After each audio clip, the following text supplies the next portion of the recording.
Man, this is lifestyles of the poor and unfucking fortunate. But I tell you what, but bitch, we got views. ChadArmesTV, we are about to sit down with Colt Ford and do this interview. This is something that we've been trying to get done for a little bit, but I'm glad to be here. Yeah, I'm glad that you came up here, man. You beat me here, which was awesome. But before we do that, you want to take your sunglasses off and talk to the people for a minute? Yeah, I mean, I can. I guess it's time. So, a lot of people have been asking me. You can see my right eye. A lot of people have asked me on the road. A couple people see me without my glasses. It's not opening all the way up. I had to tell a few people no, but I really hadn't said anything to anybody. In February, I got diagnosed with an autoimmune disease. I think it's called myasthenia gravis. Mm-hmm. I ain't very good with medical terms, being an old redneck boy, but it affects the muscles in your face and your throat. So it's affecting my eye for me right now, where I can't open my right eye all the way. So I know people lately have seen me at shows like, is Colt friggin' drunk? It's like, no, it's my eye. I can't see good, my balance. And it's been pretty, it's uncomfortable mentally. It's not, it doesn't bother me except mentally. And I can't play golf a lot, which is my passion and hobby outside, which is frustrating me. And, so this is kind of world premiere, really, letting people know what's going on with me. And, I've always been kind of a private person as far as that goes. And during the last couple of years pandemic, I've had some health issues. I haven't said anything to anybody because everybody's dealing with stuff. Yeah. So, and I don't feel like I'm any more important than anybody else. And so I've tried to kind of not say anything. But it's getting to the point now where I feel like I need to let people know what's going on. I appreciate every prayer, thought, the fans.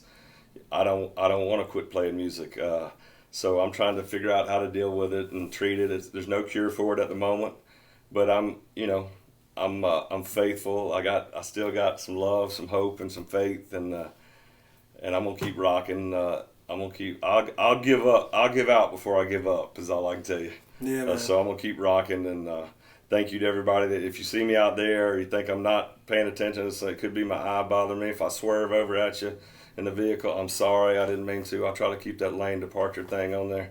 But and people throwing me stuff on stage, which I used to do all the time. I'm like, please don't throw stuff. That shit looks like a giant boulder coming at me when I catch it out of the corner of my eye. But thank you guys for being so supportive and loving me all these years and continuing to love me with my music. And I'm gonna keep making it. Just feel like I'm winking at you or something. Nah, for sure, dude. And I appreciate you, man. We're gonna get into this interview, man. I hope y'all enjoy it. Let's lay it out. ChadArmesTV, and we are back with another interview, and this one right here is when you start to speak about legends in country rap, right, or just country or rap in general. This is a guy that people have to bring up, man, and this guy is Colt Ford. What's up, man? Hey, man, how you doing, Chad? I'm good, bro. I appreciate you. We had met, I want to say last year when you and Adam was cutting y'all's record. Yeah. And we had talked about doing something like this, and it was just a matter of getting it together. You're super busy, in and out of town and stuff, so glad we were finally able to link up, man. No, me too. I've been watching them. I was just watching the ones you did with Adam, and it was like, yeah. When they hit me up about it, it was like, we can do a Zoom. I was like, oh, I'll do Zoom. Let's get together. Me and Chad get together and chop it up, see what we come up with. For sure, man. Well, we'll just get started how we normally do. Yeah. So, you're a Georgia boy, right? I Growing am. up? What part of Georgia was it? Right around Athens. Athens, okay. Yeah. What was it like growing up in Georgia? It's one of those things you don't realize sometimes till you get older, like how good certain things are. And it was just one of those places that, for me, as I've gotten older, I'm like, wow, what a special place to grow up. We had the University of Georgia there, in the 80s, Herschel Walker, Georgia. Legend. I was just far enough away from Atlanta where I didn't have to deal with that, and it was everybody knew everybody. You know what I mean? I'm older than most of these cats in our genre, so I grew up having to, wasn't video games and all that shit. I had to drink out of the hose pipe and go outside, and it was just a different era. I could get a whipping at any house on my street. And that was cool. Nobody. Yeah, can you imagine that today? I could get a whipping at any house on my street. It could be a 3-ass whipping day, really. Because I'm gonna get in trouble. Now I'm going home. she's already called my mom to tell her Yeah. that she whipped me. Now my mama's gonna whip me because I've embarrassed her. And then possibly when Dad gets home, it could be 3 in one day. Yeah. Different era. And what's crazy, man, is like back then, because even when I was growing up, like in school, there was still paddles. Oh, yeah, paddling. yeah. And that wasn't even, the parents didn't get mad. If Oh, the kids Lord. they got Could mad at you the imagine kids. that today Yeah. or discipline somebody else's child? You can't even say, stop doing that. to No, somebody now. yeah, I mean, everything offends everybody. I'm Yeah, sick of it. it's crazy. So growing up in Georgia, was you into sports and everything as a kid?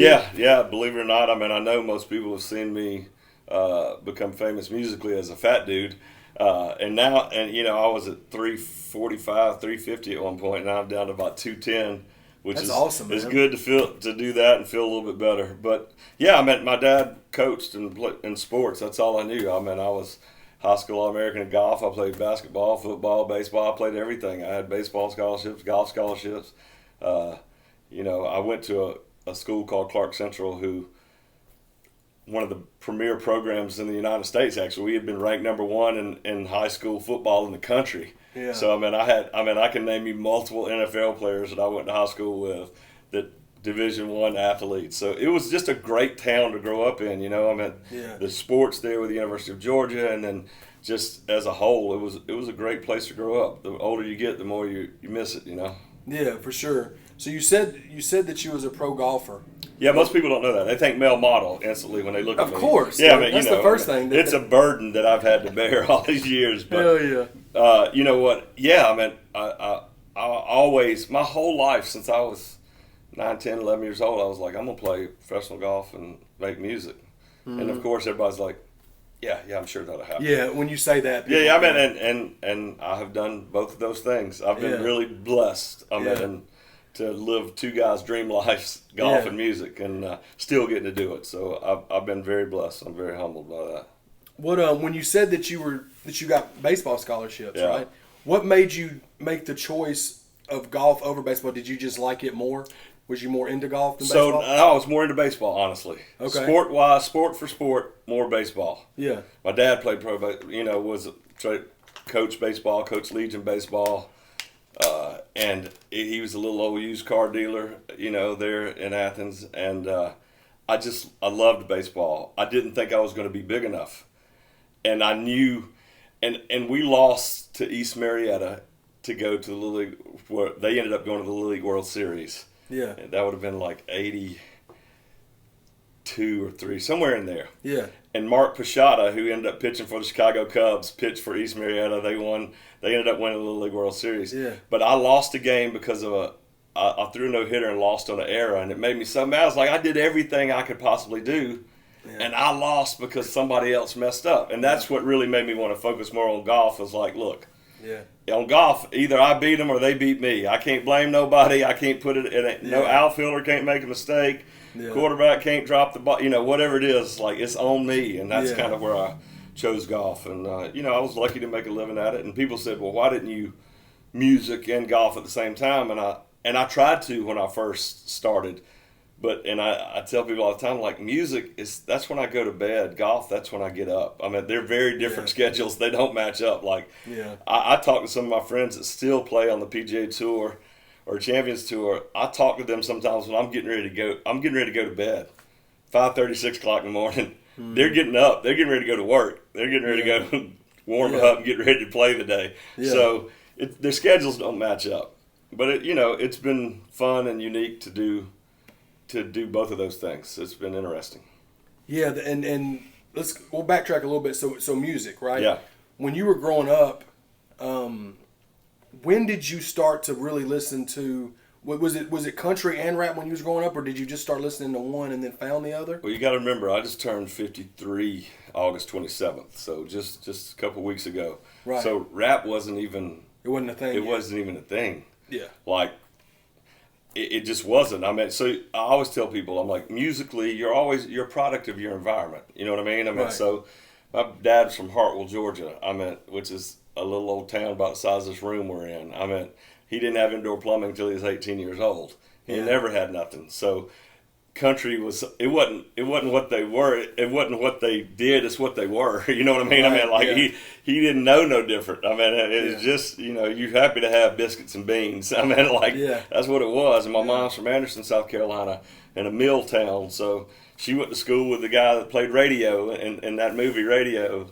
Oh wow! So they didn't come from nothing. And my dad worked. You know, he worked in the car business and became selling cars, and then he got his own used car lot, and he had that for 40 years, and it ended up, you know, he probably sold more cars than anybody around Athens, Georgia, but he was just a little used car dealer, and you know, it was a great place to grow up, great town. I was lucky. I still have great parents, and I was really blessed with that for sure. Yeah, we didn't have a lot, you know. I mean, but my dad made sure we had everything we needed. You know what I'm saying? Yeah. So obviously, we'll do this right here.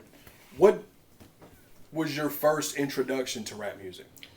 As far as when you were younger and then it was becoming a thing. Like, the problem with that is, for me, that's a long way to remember back, Chad. Right. But honestly, I can remember hearing like Sugar Hill Gang for the first time, Rapper's Delight, and going, oh. What was that? Yeah, for sure. I mean, like, they're not singing. Nah, yeah. I mean, and for me, before I even knew what rap or anything was, as a musician, I can play a few different instruments, but I'm a drummer at heart. Always have been. That's what I play. I learned to play the drums. I could play it. I played just off of ear. I could hear the song and I could play it. Yeah. And so my mom, we would ride around when I was young, and I was constantly beating on the dash of the car. This was back when you didn't have car seats and seat belts and all the shit we got today. I mean, when you and I would be beating. She'd say a word, and I had to say a word that rhymed with it. Yeah. I didn't know what we were doing. She didn't know what we were doing. Yeah. We were just talking, you know, and that's kind of how it started for me. And then, again, I heard those songs, and I was just such a different kid because rap was not a thing. We're the South. We're in Georgia. We're way behind as far, you know, rap was coming from, that was coming up top, New York thing. And so the Bronx and all that stuff, and Hollis, Queens, Run DMC. I'd never seen any of that stuff. For sure. But I just started doing it, so I was weird to say, you know, I mean, it's like, here's this white kid who looks kind of like, at the time, like this normal Southern preppy white kid who can out-rap anybody around here, and also is the best, one of the top junior golfers in the world. Yeah. I was strange. And you're from a super Southern... Yeah, like I was, part of the US, it was very frowned upon. Yeah, honestly, sure. Like especially it was very frowned upon in my era.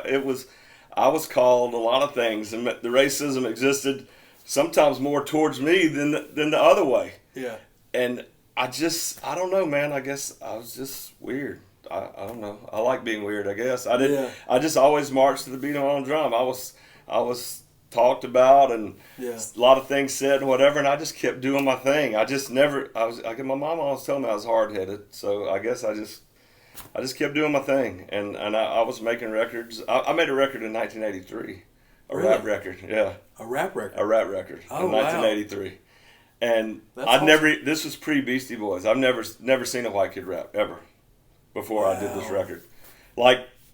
Even the studio in town was like, we don't have any idea. Mark Maxwell, who's recorded REM and all kinds of these babies, like, okay, we'll try. I mean, like, I made this record, and you know, like, my dad is the ultimate salesman. My dad's he's been in a used car. He's the sweetest guy in the whole world, but he could sell water to a well. You know, I mean, that's just who he is. And he cold called and got Russell Simmons on the phone and talked to him. Oh, wow. About me. Yeah. And Russell Simmons was going, you're a used car dealer in Athens, Georgia, and you have a white 13-year-old son that raps. Wow. Stop. Are you for real right now? Like, it was crazy. Like, he thought it was crazy. Yeah. I mean, and you're 13, dog. I'm 13. Yeah. And so, but that, how wonderful my parents were, because they were raised super poor, rural country, like rap. They never made me feel any kind of way about black, white. They just let me do my thing. That's super important. Oh my God, man! I mean, it was unbelievable to grow up like that. I never had. Rock Springs, Broad Acres are projects around my high school. I could walk in any of them projects. I I had full Yeah. access. Yeah. Always good. Yeah. Triple OG, never, and then I went to the little old Athens Country Club and played Yeah. golf too. Like I was just weird. I was Yeah. able to get on both sides of the fence. I just didn't know any better. You just being yourself. I too. just was trying to be myself, and I never acted any different. And I hope that I've never acted any different here as I sit here with you all these years later. Good people are good people to me. Like all this shit that's going on in the world today is silly to me. I mean, like good human beings are good human beings. Just be that. Everybody has shit they have to deal with. Yeah. Let's just find common ground with our fellow human beings. That's all we got to do. It ain't that hard. No, for sure, man. It's not. That's crazy that you dropped a rap song in 1983 before Beastie Boys, and when Russell Simmons told y'all that, he was basically just like. Yeah, I mean, he was the same thing. Because why wouldn't he be that? Like, yeah. I mean, he was already in shock because finding Rick Rubin. I mean, like, here's this, long-haired rock and roll dude in the dorm room with Russell Simmons. I mean, stuff like that. The stars just kind of have to align. Yeah. And then years later, DMC's become one of my really close friends, and I did a song with him. Yeah. So it's been crazy. It's been a crazy journey, and I've loved every second of it. So how long were you doing? How long was your professional golf career? Would you say to where you wanted to switch over to the music? To be completely honest, Chad, music has always been my very first love. Yeah. I don't know why. Nobody in my family, my mom and dad didn't do music. It wasn't that. I didn't come from no music family. My mom and dad liked to dance. Yeah. But I can remember I'd play drums in our living room and my mom and dad in there dancing and stuff as a kid. Yeah. So I don't know. I could never turn music off. But I chose golf at the time because I knew, look, you've been around music a long time. You've been around some of the most talented people in the whole world. Yeah. But you've also seen some of the most talented artists in the whole world that will never make a record. And they're some of the dopest rapper you ever heard, best singer you ever heard, and they're never going to make it. Yeah. And there's no rhyme or reason to it. Maybe the right person didn't hear them. Right. They just didn't get the chance. They were scared to take the chance. Whatever the reason is, it just didn't happen. I've seen more talented people that way than I have successful in the music business. Yeah. So that being said, I was like, there's a lot of luck involved. Golf, I knew, like, can't nobody stop me. If I'm good enough, I can make a living. Nobody can make me not make a living. Nobody has control over that but me. Yeah. So that's why I chose it. But I could never turn music off. Yeah. Could never turn it off. So I kept coming back to it. I kept writing. I kept doing and even after I quit playing for a living and became like I didn't know what to do then, because literally my whole life I said, I'm going to play professional golf. I'm going to make music. Yeah. I ain't have no other plan. Yeah, I just never plan. thought about it. Yeah. Like I just never thought that, and I say that now and I'm like, wow, you were an idiot. Like that's stupid to think, no plan B, nah, that's what I was going to do. Yeah. So all of a sudden I was having to stop with playing for a living, and then it was like, well, what am I going to do? Like my dad had his little used car lot, so I went and tried to help him for a while, and it's like, shit, I don't want to do this. It's just not where my heart is. Yeah, it's not. Yeah. And so I tried a couple different things. Then I went to being a club pro, like a teaching pro. I was teaching a lot of other tour professionals and helping, and that was fun. But ain't really no money in the golf pro business. And as far as working at a course, it's just not enough. And so I just all of a sudden in about 2006 or 7, I just decided to. And my best friend Shannon Houchins, Shannon's the CEO of our record label. I went in and I was like, I just can't turn it off. And I was into the PBR, professional bull riding. Yeah. And my ex-wife, Jessica, said, why don't you make a song about PBR? And she was always telling, why don't you do something kind of country, right? And I'm like, no, I just didn't get it. In my mind, I was like, I don't think people will get it. Yeah. And I went in and wrote the song for the PBR because she wouldn't stop bothering me about it. And it was a country. And I sent it to Randy Bernard, who's Garth Brooks' manager now, who used to be the CEO of the PBR. Yeah. And he was like, holy shit, this is incredible. We want to use this. I took all their sponsors and put it in the song. which is hard to do. Yeah. Writing a song with no rules is easy. Not Yeah. easy, but I meant. Yeah. But writing a song where it's like you have to have this, You got a this, curriculum. and this, and there's Yeah. like that's way harder. And he was like, "This is incredible. We're gonna make it our theme song. Who did this?" Now I had never told them I did music or did anything with music. All he knew is my real name, Jason Brown, and that I played professional golf and I was playing golf with some of his sponsors. Mm-hmm. And I text Randy back. I'll never forget. I texted back. I was like, "I did it." And 2 seconds later, the phone rang. He's like, "Shut the fuck up. Who did this?" Yeah, and I'm like, for sure. No, I did that. He's like, "Yeah, I realized you put it together." Who? I was like, "That's me, Randy." He's like, "What?" Yeah. And that's kind of where it was born. And he said, "We're going to make it a theme song." And then, Shannon and I were like, "Well, Shannon, when I did it, he was like, 'What are you doing?'" I mean, he was had his studio in Atlanta, and I'm like, "Just give me a track. I'm gonna make this." And he didn't even come in the studio. He was in there doing something else. Mm-hmm. And he came in there later. He's like, "What is this? This is like kind of country. Like you're kind of rapping. It's kind of. Yeah. It's like it ain't like Bubba. It ain't like Andy. Because Andy got his. I started Andy Bubba Sparks in the music business. Yeah. Shannon named him Bubba. But Yeah. Andy and I were in a group together. A lot of people don't know that. Like he was still in high school when I met him in LaGrange, Georgia. I mean, like Oh yeah, we can talk about that too. Shout out to Bubba. that's Yeah. it goes so deep. With you probably heard of Bobby Stamps and Bobby who managed Bubba forever. Bobby was my best friend growing up, and Bobby's the godfather of my kids. So I mean, it was a crazy story. And Shannon's like, "This is really kind of cool," and I'm like, "Yeah, I don't know. I just did it so she'd stop fussing at me." And then it just kind of evolved, and then it's like we came up with the Colt Ford thing. It's like, well. And then I went in and recorded Ride Through the Country. I had no idea what we were doing. We didn't know. December 2nd, 2008, you dropped that one. When I went in and recorded that whole record in about 10 days, the entire record start to finish. Oh, wow, okay. Wrote it, recorded it, and everything. Yeah. And it was like, wow, it just came out of me. Because I just said, I'm going to be myself. Yeah. And I'm going to talk about what I know about what my life is. Which I'm shocked that at first country music, somebody had to run through the door first. But country music has always been like, they didn't know it would work. I'm like, rap I say hip hop, not rap. Hip hop and country are really not that far apart. I mean, they all you're doing is telling the stories about what you see. Yeah, for sure. In your environment. Hip hop happens to be inner city, that kind of world. For me, it was the woods and sticks and all that, it just came out of me and it just made sense. And Ride Through the Country came out and here we are 8 albums later, and it's crazy that I've sold more records than anybody. And I didn't set out to do any of that. I didn't set out and everybody's like, "You created this genre." I did not intend to do that. You were just doing Colt. I was just making. I just said I was a country artist. I've always said that. I was just making music, and it just kind of, here we are, and like there's this whole other world now, and it's cool if I sit back or we talk about an environment like this to go, dang, I was a very big integral part of helping this get going, and and now you look at what Jelly's doing and the success he's having, and it's like, we've all done different things,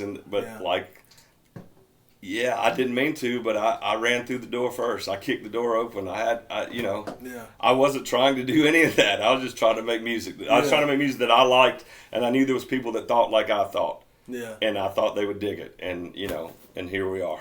So, you got time today, right? Yeah. We're going to break down all of I'm good all stuff, day. but what I want to do is, you talk about Shannon, right? Yeah.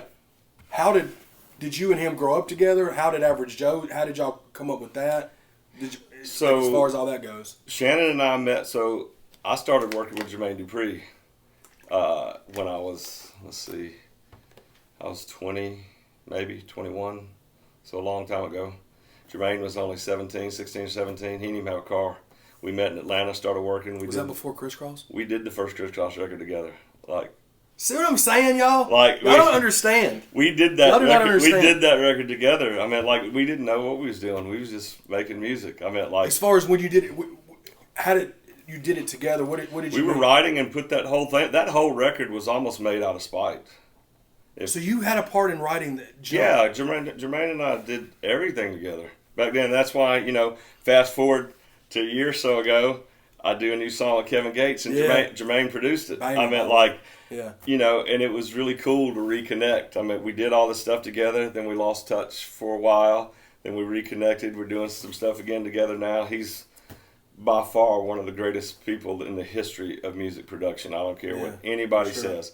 He can play multiple instruments. He can write hip hop songs. He can write R&B songs. He started off as a dancer. I mean, if you go back and look at Freaks Come Out at Night video, I mean, that's Jermaine dancing in there at like 12 years old with a jerry cooler. Yeah. I mean, so I go way, way back in hip hop. He's definitely one of the goats. I would. Sure. I mean, I'd put my hip hop overall knowledge with about anybody you'd want to sit down. Bro, with. that's crazy that you helped. I mean, we we just, it was just crazy. I mean, it's crazy that it's come to where it is. I mean, I was in those videos. I mean, we didn't know Criss Cross was going to be that big. And it was a parody. You was originally making it out to be a parody, not a parody. Not a parody. So Jermaine and Dallas Austin were both up and coming young producers. Dallas was older than Jermaine in Atlanta. Mm-hmm. And Jermaine's father, Michael Malden, who used to manage me, Mike's been the president of black music for Sony. Mike used to manage Shaka Khan. Yeah.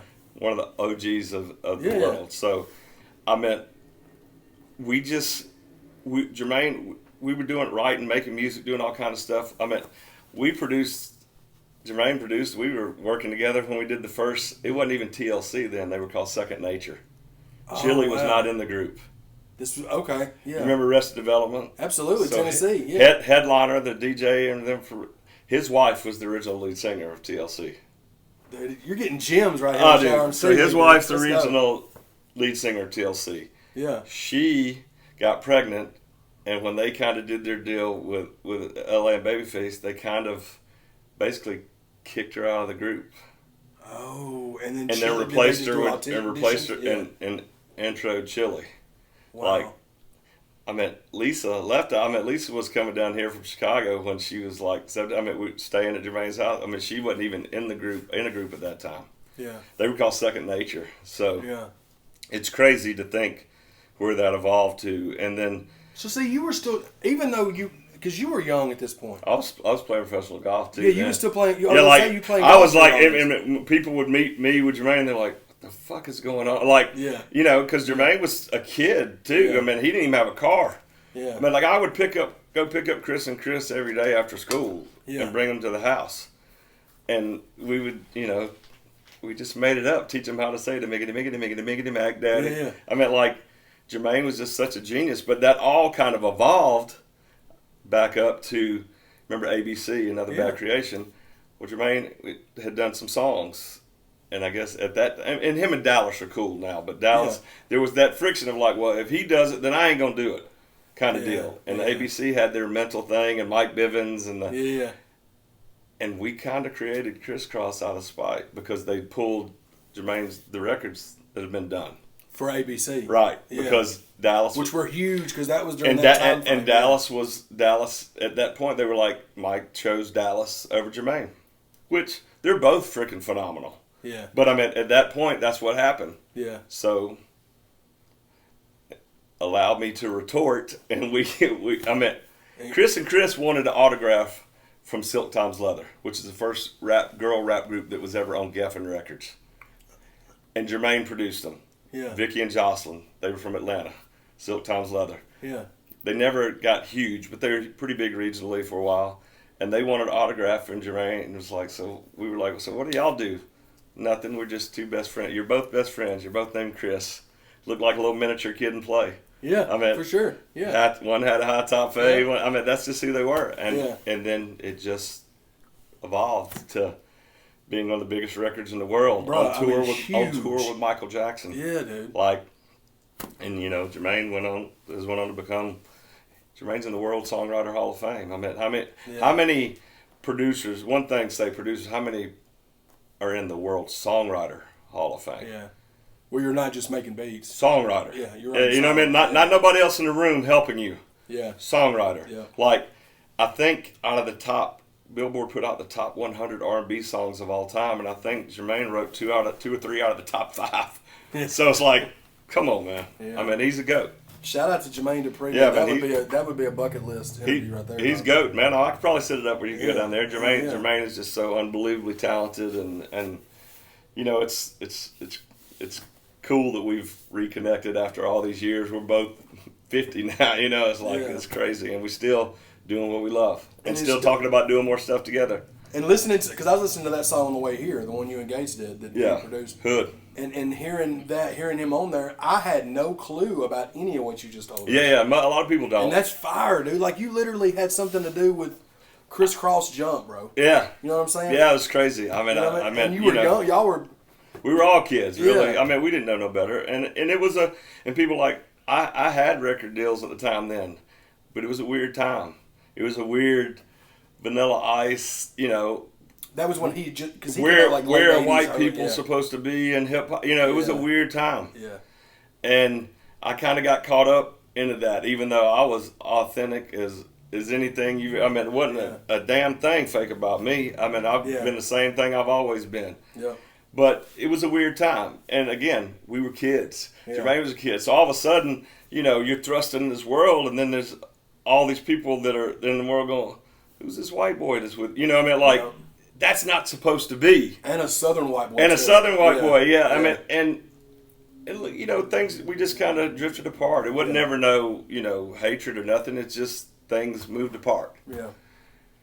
And, you know, I was hurt by that for a long time. And it was, I just felt that, you know, we've seen artists that have had deals and then the label head changed and all of a sudden they don't want you anymore. It was just kind of, it was just a weird time. But again, God works in mysterious ways. So we're back together here a whole bunch of years later, and it ain't no malice or hatred. It's just like, hey man, we're both doing it. Let's keep making music, you know? Yeah. That's dope, man. So that was such an awesome story right there. That's crazy. A lot of people don't know that. It's crazy for sure. So going back to I got off track. Going back to Shannon. Right. Shannon, was that after? No. Yeah, here we go. So Shannon's from Valdosta, Georgia. Okay. Extreme South Georgia, right before you get to Florida. Yeah. Shannon grew up on a dirt road. Shannon was fascinated with movies. Mm-hmm. If you've ever been to our office, Shannon has a real horrible obsession with Star Wars. Yeah. If you saw, whatever you saw in that office, that ain't but about 15% of the shit he has. Yeah. And so he wanted to make movies when he was a kid.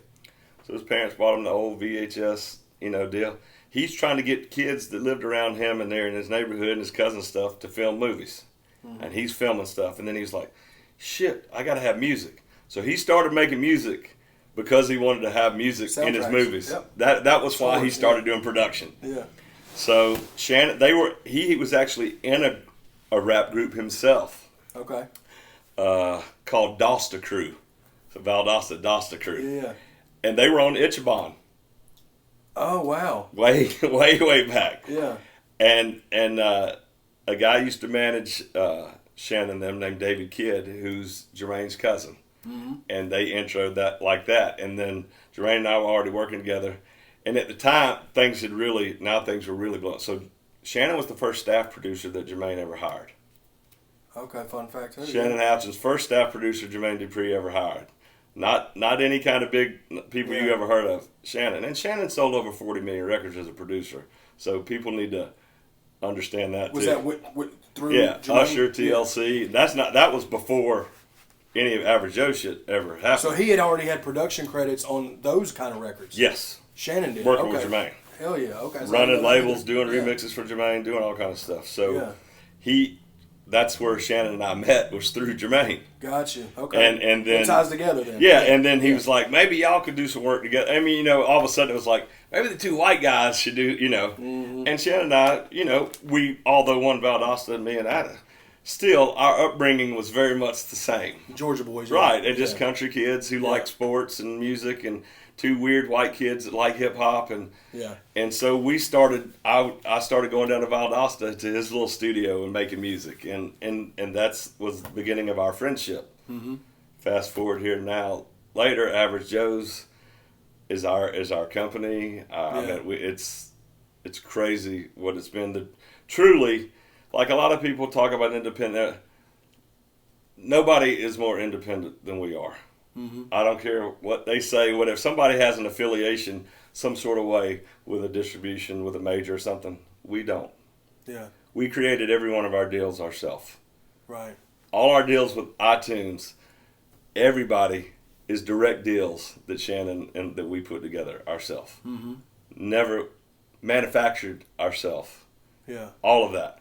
So when I came with the PBR thing, obviously backing up a little bit, I was golf pro then. I mean, Shannon you had done the music stuff. Yeah, I I was a golf pro. I was still writing and everything, and Shannon was doing running.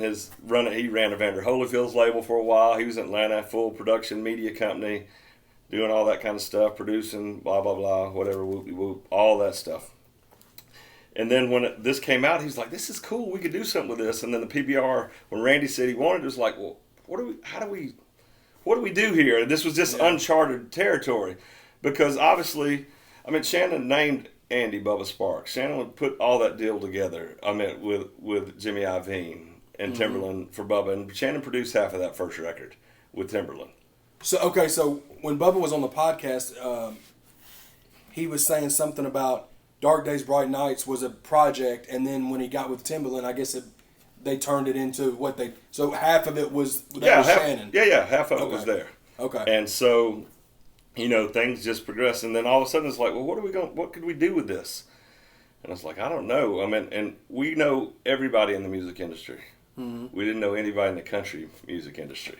Right. And so when we started talking about starting a label, it's like, well, let's go out to L.A., go in the Warner Brothers office. We know everybody. Yeah. Rap office, rock office, alternative, every office. Where's the country? Oh, they're in Nashville. Well, can you hook us up with them? We don't know them. And we were like, wait, what? Y'all don't even know them? Like, no. We know the pop guy. We know this guy. Yeah. We don't know those guys. It's like, okay, this might be harder than we thought. So literally, Shannon and I just came to Nashville. We didn't know anybody. We just came to Nashville and started hanging out and meeting people. Yeah. And playing some of the music for them, and people were like, well, we love this. Holy shit. What do we do with this? Yeah. And what stuff was it? Was it like... That's Ride Through the Country record. Okay.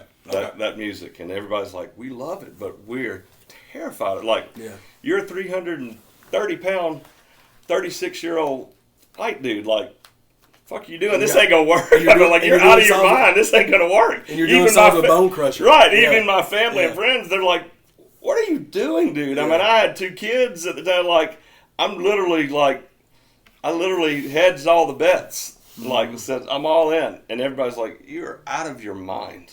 Yeah. And honestly, it was probably stupid. It probably was. Yeah. But I don't know. I just couldn't make it go away. And so I went to one of my good friends, Zach, who's the CEO of Zaxby's, who founded Zaxby's, and said, man, and he's like, I love this. What do we do with it? And I was like, we got to start a record label. And me and Shannon ain't got no money.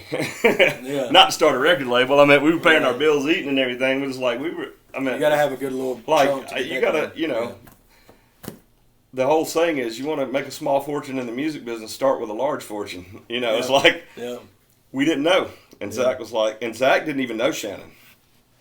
I introduced him. I'm like, look, I'm going to be the artist. He's going to run the label. You're going to be the money. And that's how we started. And I was watching the Dodgeball. And I'm like, Average Joe's. That's just who we are. We're just some Average Joe's. You know what's crazy? We were watching Dodgeball. Swear to God. A couple weeks ago. And we were like, that's crazy. Love movies. I was like, let's just be average. Let's see who we are. We just some regular dude, Average Joes. And so Zach goes, what's it going to take for y'all to give it a legit, not like a, everybody's like, I got a record label. It's like, nah, like to do a legit, try to make it. Shannon is genius with all the numbers. He'd ran labels. He came up with the number, and Zach said, okay. Yeah. So off we went. Now, Zach couldn't help us at all except give us the money. He's running Zaxby's. This is the guy This is the founder of Zaxby's, the CEO, who's still the CEO and the chairman of Zaxby's. Yeah. He just said, okay. He threw a lot of trust. I mean, he knew me. He didn't know Shannon. and he said, "Okay, here's some money to start it." And he met you. How did you meet? I mean, he's from Georgia. He's Okay, from okay, Zach. okay. He's from there. He's from Gotcha. where we're from, and. What I'm gathering so far, we live in the wrong state. For sure. But Shout out Colt, man. It just and off it went. And Shannon says a lot of times, he goes, we thought we didn't know what we were doing. Yes, it was crazy. Yes, Colt was being a very different artist than really anybody had seen at the time. But we thought we're going to have the best Shannon and Colt Excellent Adventure movie. We thought we're best friends. Yeah. At least we'll go have it. We'll try it, and if the shit works, yay. If it don't, we tried. We tried it, yeah. And so we did, and here we are. With all these years later, and so Average Joe's, y'all started that in 2007, end of 2006, 2007. Yeah. So the Colt Ford name, how'd you come up with the Colt Ford name? My ex-wife said it. Okay. Yeah. She just I met Jason Brown. She's like, I said, that's not cool. I mean, and it's funny, in the last 10, 15 years now, it's like cool to just be your name. Yeah, it's like everybody had stage names, fake names, and me coming from doing, wanting to do so much rap, it was always about a name or a moniker or whatever. And she goes, what about Colt Ford? And I'm like, man, that's some American shit right there. Yeah. And he's like, that's it. I fucking love it. And there's people that don't even know my real name. They just think it's always been that. That's your name, yeah. Yeah. So Right Through the Country dropped in. It says y'all dropped it at the end of 2008. Or no. It's July 4th, 2008. Yeah, July 4th. Yeah. So that was the first show I ever played really in front of a crowd in Valdosta at their fireworks show, because Shannon had some connections. Guy that used to be in his group with him worked at the radio station. Yeah. We had no idea. They said they normally expect 600-700 people. They do a little show out by the Walmart. There's like a little dead end road down there. They put a stage down there in the radio, and they're like, it'll be Colt's first show. I'd never done it. It's crazy. I'd never done anything. Never done it before. The day before the show, I get a kidney stone. If you ever had kidney stones, God bless you. I don't wish them on people I don't like. I mean, they're brutal. Yeah. And it's like the devil is just working on us, but we're gonna do the show. Well, it turns out about 5,000 people showed up because they had started playing my Ride Through the Country on this radio, and we were just overwhelmed. We didn't. And now we're still trying to figure stuff out. We didn't even. We still ain't even got everything in place yet. Yeah. And I get done playing, fireworks going at 9 o'clock. At 1:30 in the morning, I'm still standing in the parking lot of Walmart signing autographs. And that was your first. That was it. Introduction to that stuff. Yeah, it's like maybe this will work, because everybody's like, this is. I mean, like, I like it, but it ain't gonna work. There's nowhere to put this. Yeah. I don't know. Yeah. I don't know. I mean, we just kept rolling. Which song off that record was it that took off first? Was it the Ride Through the Country record? Yeah, I mean, this was putting it on putting it on MySpace. We were just putting songs on MySpace. Me and Brantley were trying, and Brantley was just a kid too, 23, and Brantley and I went to pick Brantley up to go write with a friend of ours named Mike Deacle, who just passed away. Mike wrote Scarlet Fever for Kenny Rogers. Oh, wow. Great songwriter. Yeah. And was a mentor to me and Brantley. Yeah. Mike had State Farm Insurance Agency there, and I'd literally known him my whole life. Him and my dad were friends. Mm-hmm. And when a lot of people, especially for me doing the rap thing, were not very nice to me, Mike was always very, very good to me and encouraged me. Yeah. And all these years later, here we are, right? I mean, No Trash in the Trailer, he originally wrote for Gene Watson. Gene Watson cut that song. And, and I took the chorus and rewrote the verses. And that's Mike, who you see singing in that video. He sounds kind of like George Jones. Yeah. That's Mike singing in there. That's your R.I.P. to your buddy Mike. Yeah, I mean, just a wonderful man.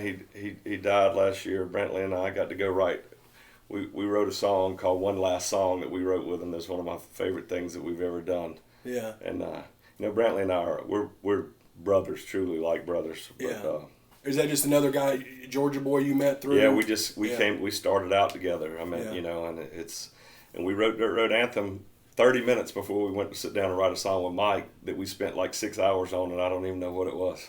I don't even remember what it was. That one is... And Dirt Road Anthem is close to being diamond, 10 times platinum. Yeah. Now. And You want to tell the listeners what diamond is? In Diamond's streams? 10 million records sold. Yeah.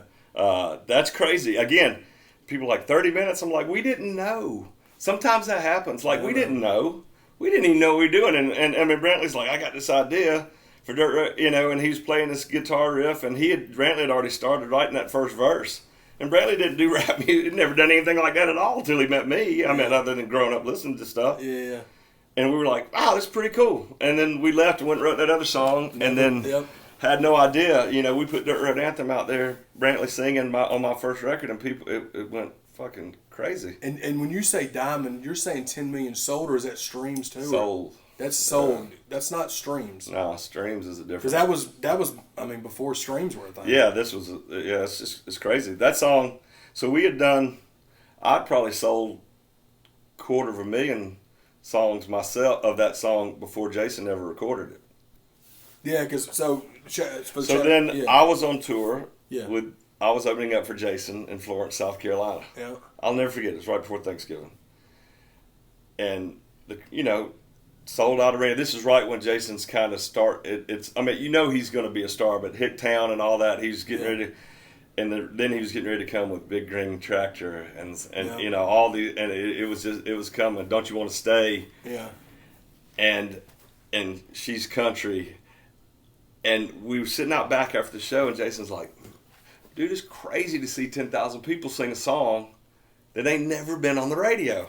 Yeah. In the country world, that's crazy. No, for sure. That's not country. crazy in hip hop or rap world, or rock world or indie world, because they find about it different ways. That was crazy then to have that. And Michael Knox, God bless him, Michael's like, and at the time, Michael was going to produce Brantley's record. Then that record deal fell through with Brantley with what they were doing.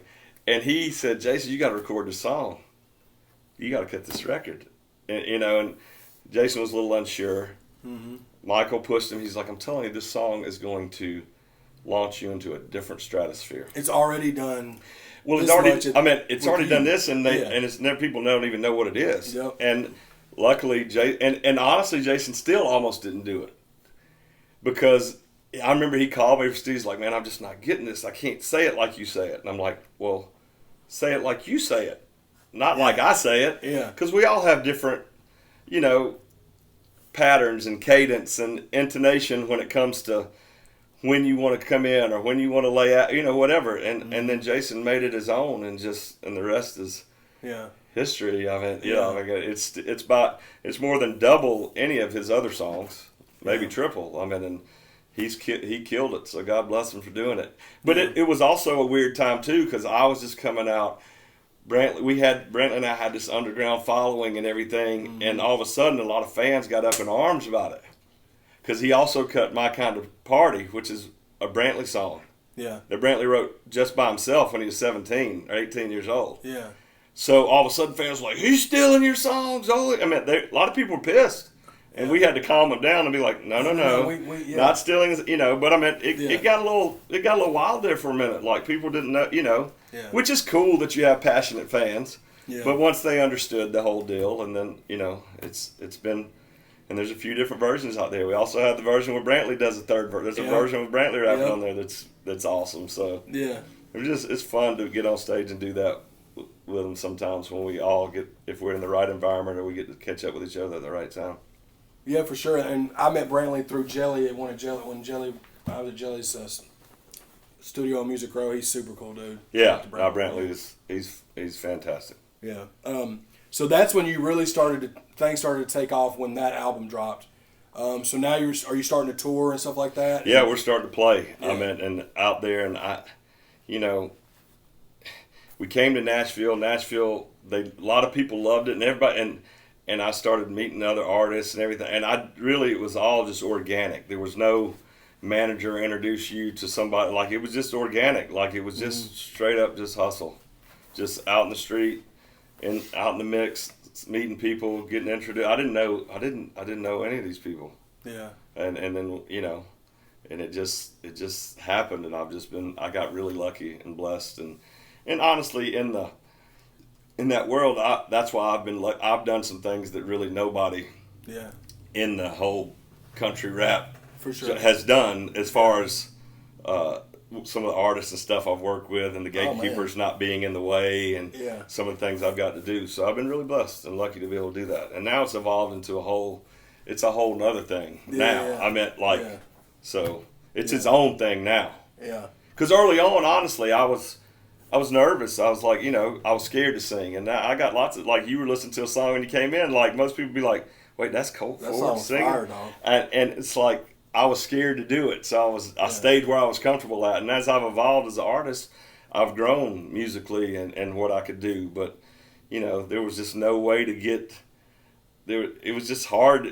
Everybody's like, I love it, but I'm scared to death of it. Like, they just didn't know what to do. And so, and honestly, people still don't know this. I've never had a song on the top 40 at country radio. All the records you've I've sold. never. No. Do you know collectively probably how many records you've sold? Like roughly?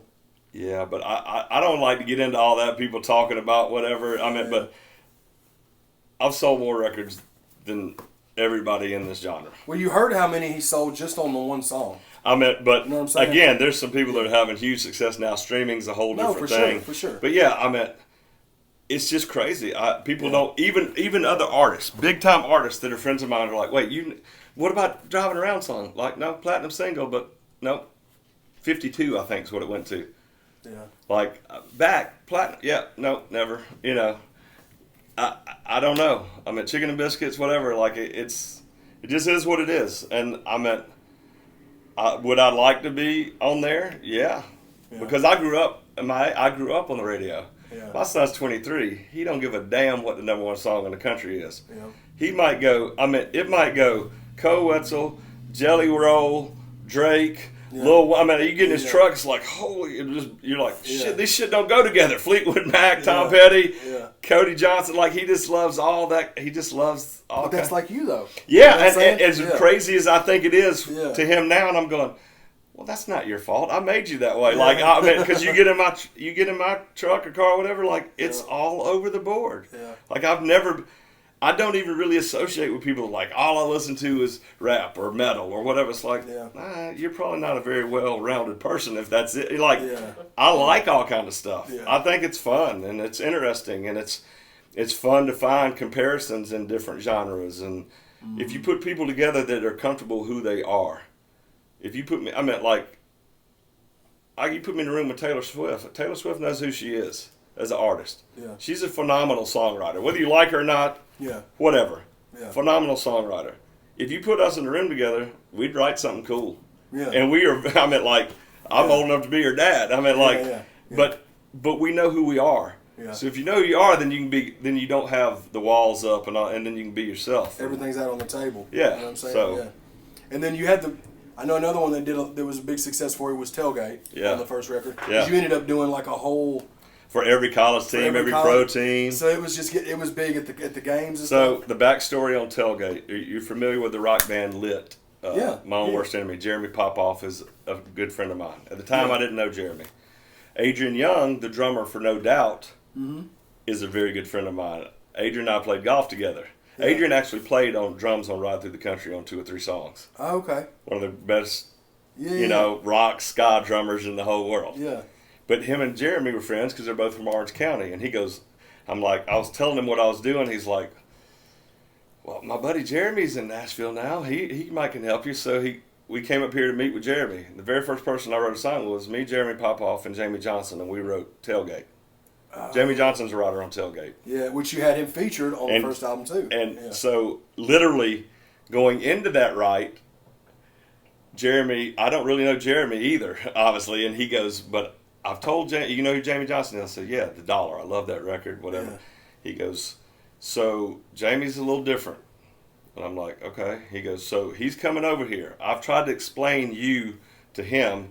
And early on, they just didn't know how to fucking say anything except country rap. Yeah. And so when you say that to some people, they immediately go, country rap's crap. Yeah, yeah. And the truth of the matter, if you break down recitation, talking records, they were around before the term rap was ever invented. Songs like Smoke, Smoke, Smoke That Cigarette or Hot Rod Lincoln. What do you think The Devil Went Down to Georgia is? Stop. For But sure. that being said, whatever. Charlie Daniels, he was rapping on there, dog. He said that. I mean, he Yeah. said that to me out of his mouth. Which you got him on some record. Right. Yeah. He was very Charlie. God bless him. He was for so sure, good man. to me. Definitely. So, like, it was just so different. I mean, we were just organic with how we did it, and we didn't know what we were doing. But here we are, all these years later, and so Jeremy goes, now I don't know if y'all are gonna fight. I don't know if he's gonna tell you to fuck off. He's gonna leave. Yeah. Or I don't know if we're going to write a song. And I said, well, I'm comfortable with all three of those things. Yeah. And off we went. And Jamie came over, and to this day is one of my closest friends. Yeah. And if I called somebody and needed off. something, he would be on the short list of I know would answer, I know would show up no matter what I needed. Yeah. And like getting to see him inducted into the Grand Ole Opry was one of the greatest nights of my life musically, and it didn't have a damn thing to do with me. Yeah. It was seeing somebody who deserved that shit so much. Yeah. And loves and cares about country music so much. But he's not your. He's but he's not your. But he truly loves it, and he deserves to be a star. Yeah. But the industry is where the industry is. Yeah. Whatever. That's neither here nor there. Yeah. But he fucking deserved it, and it made me so happy. I ain't gonna lie. I got up at the time. I just had hernia surgery, and I got up from my girlfriend's and drove all the way here 9 hours so I could see Jamie get inducted. And the doctor was like, "You can't." I was like, "Yeah, well, I'm going." So I fucking drove here, still stitches in my belly, so I could I could see something in someone that I love and care about so much get something that they deserve and they love and care about so much. Yeah. And I told him right when he got down, I was like, I ain't seen you smile this much big in 15 years. Yeah. And it was just great to see it. And somebody, again, who truly deserved it. For sure. Yeah, man. And so that was how, so we wrote Tailgate, and that was also a very big turning point for Shannon and I, because we did not know. So the next day, we went to the recording studio to record what we wrote. And Shannon and I don't know shit about no session players, musicians. We've never, everything we had already done on Ride Through the Country, we had kind of done getting a guitar player to come, like we didn't, trying to find a fiddle, like we didn't know any of that shit. I see what you mean. We recorded in Atlanta, we recorded when we were making a hip hop record. Yeah. So we didn't know. Yeah. So we go in there, and some of the greatest musicians in the world are sitting right there, and I have no idea because I don't know any of them. I just met Jamie. Yep. Well, they're all Jamie's friends. Mm-hmm. So Rob Hay Jacobs is sitting there who plays fiddle. Well, Rob Hay Jacobs has sold over 100 million records playing fiddle on fiddle. I mean, like everything you can think of. Somebody you would see out in Garth Brooks and Brooks and Dunn, like the big and Swine playing bass, and Moose, who wrote 5 O'Clock Somewhere, who plays guitar and keys for Bob Seger. Like I don't know these people. Yeah. And we walk in there, and all we have is a guitar riff and me doing Tailgate. Mm-hmm. And all these musicians are sitting there, and Jamie's like, all right, we're going to play it down. And I still don't have any idea what the fuck is happening. Yeah. And they all got notepads. I'm like, are they going to try to write down? I mean, I don't know what's happening. You're just used to doing it like rap I don't style, know. basically, yeah. And they're writing down, and I'm seeing, 6/4 flat diamond, and I'm like, I'm looking at sound like, what the fuck are they writing? Hieroglyphics? Like, I don't know what this is. Yeah. And they're like, okay. And we go in there, and they all go in and sit. And me and Shannon are looking like, what are they going to do? All we have is an acoustic guitar. Yeah. And you've heard Tailgate. Tailgate's kind of a rock sound. It's heavy, hard hitting. Yeah. And they're like, 1, 2, 3. And that's the take you hear on the record. That's wild. First take. That's wild. And we looked at each other and go, oh, we got to do this shit over. So we completely redid Ride Through the Country. Yeah. Not completely. We took all that so that ended up becoming kind of the formula at the time. We took all that we had done and all the tracks that beats that Shannon had made, put them in the studio, and then let the session players play over all of that. Oh. And then Shannon chopped it all up. That's crazy. And that's but it was like a blind man being able to see for the first time. Mm-hmm. Like we had no idea. We're literally looking at each other going, they count it down, and it's like lights came on, Yeah. and there's the song. It's like, oh, Yeah. this is how that Yeah. works. Like, we didn't know. Yeah. We didn't know. Yeah. And then, now we know. Yeah, for sure. So again, that was just another stepping stone to keep you, well, you was leveling up, and then April 20th, 2010, you dropped Chicken and Biscuits. Right. And some of the features on Chicken and Biscuits are like legendary country artists and then legendary rap artists. Like you've got DMC on there, Yeah. but then you've got Joe Nichols, Red Akins, Daryl Worley. Yeah. You know what I'm saying? So like, you want to talk about the Chicken and Biscuits album, how it, like just how it did, and Obviously, we knew we had something going on right through the country. We knew, like, okay, this is working. And then things started going crazy. And then that record, so Red Akins, Ben Hayslip, and Dallas Davison are the Peach Pickers. Mm-hmm. They're songwriters. They're all from Georgia. Rhett and Dallas, oddly enough, and Shannon all grew up in Valdosta, but they didn't know each other then, because Rhett went to Valdosta, which is one of the premier high school football programs in the country. Rhett played football at the University of Georgia. Rhett did. Him and Ben Hayslip were best friends growing up. Yeah. Both from Valdosta. Yeah. Rhett and Ben used to try to be rappers. I'll tell you a crazy ass story. Yeah. Rhett's mama took Thomas Rhett's grandmother, who's Rhett's mother, took Rhett and Ben Hayslip to New York and walked through Hollis, Queens, so they could try to find Run DMC. This is Red Akins, the country. Swear to God, one of the most successful country songwriters of all. I meant country as tall grass. Thomas Rhett's pops. Yeah. Yeah, that's crazy, dude. And they were like, one of them was called like the Honeycomb Kid, and I can't remember the other one. But I mean, they went through there. I mean, like that's how way back this shit goes. Yeah. I mean, and so Chicken and Biscuits, I'd met those guys coming up now with the first country right through the country record, and then those guys were obviously already writing hit songs, but they weren't where they are now, 15 years ago. Yeah. And I walked in, if you remember when Mrs. Winters used to be right down there on the West End, right down across from the Hampton Inn. It's an AT&T store now, I think. Yeah. I picked us up because I was fat then, 340 pounds. I was eating everything in sight. I went and picked up some box of Chicken and Biscuits. Dog is a big guy. I'm not even joking with you, Colt. When I looked at that picture, I was like, that looks like Mrs. Winters' chicken. That's what I thought in my head. I just didn't vocalize it. Swear to God. That's my favorite kind of. That's so my favorite chicken. I go get that. I walk in the room first to write with Ben and Rhett, and walk in and Rhett goes, "Let's write that." And I'm like, "Write what?" He goes, "Chicken and Biscuits." And I'm like, "Okay, Rhett. I realize I'm a fat dude. It's enough with your fat guy joke because Rhett's funny as shit. He's always joking around." Yeah. He's like, "No." I'm like, "Well, what?" Then it took us an hour to figure out that Chicken and Biscuits was actually a girl love song. Yeah. Which is what it is. Yeah. The ultimate girl love song to me. Like so many country girls, like, that's what I'm talking about. That's a love song. Yeah. I'm a country girl. I can do my own thing, but, it's like... Yeah. And we wrote Chicken and Biscuits. I mean, like, And I just want to tell the people, too, Billboard, listen to this, Billboard 200, it was peak position was 28, right? Right, something like that. But this album was number 8 on the top country albums on Billboard, but number 4 on the top rap albums on Billboard. So you had a top 10 in country and rap on Billboard at the time of this dropping. And it said it was number 4 on independent albums. So... Like, they were looking at us going... How is this guy doing this? How is this happening? What is this guy doing? How is this working? And, of course, in Nashville, everything is so radio-driven. They just could not understand that for the life of them. They couldn't understand that. They couldn't understand me and Brantley having success. They just didn't understand it. Yeah.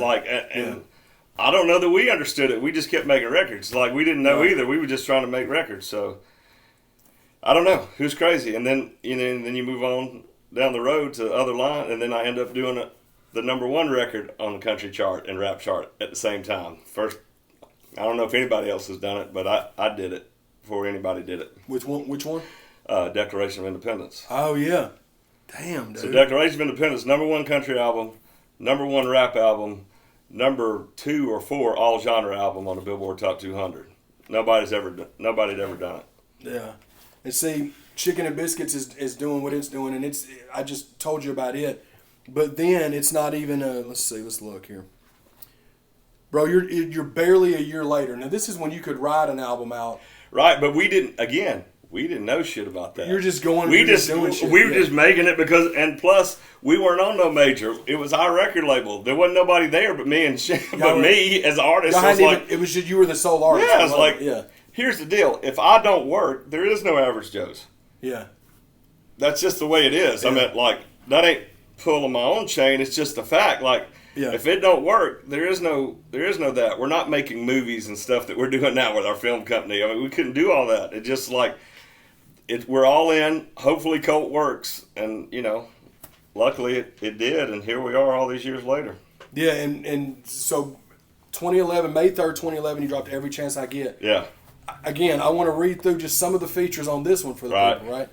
Eric Church, which Country Thing was the lead single for that. Dallas Davidson, Red Akins, Ben Hayslip song. Yeah. Yeah. And then you got Luke Bryan. This is when Luke was newer. starting to come years up. In, yeah, right? Yeah.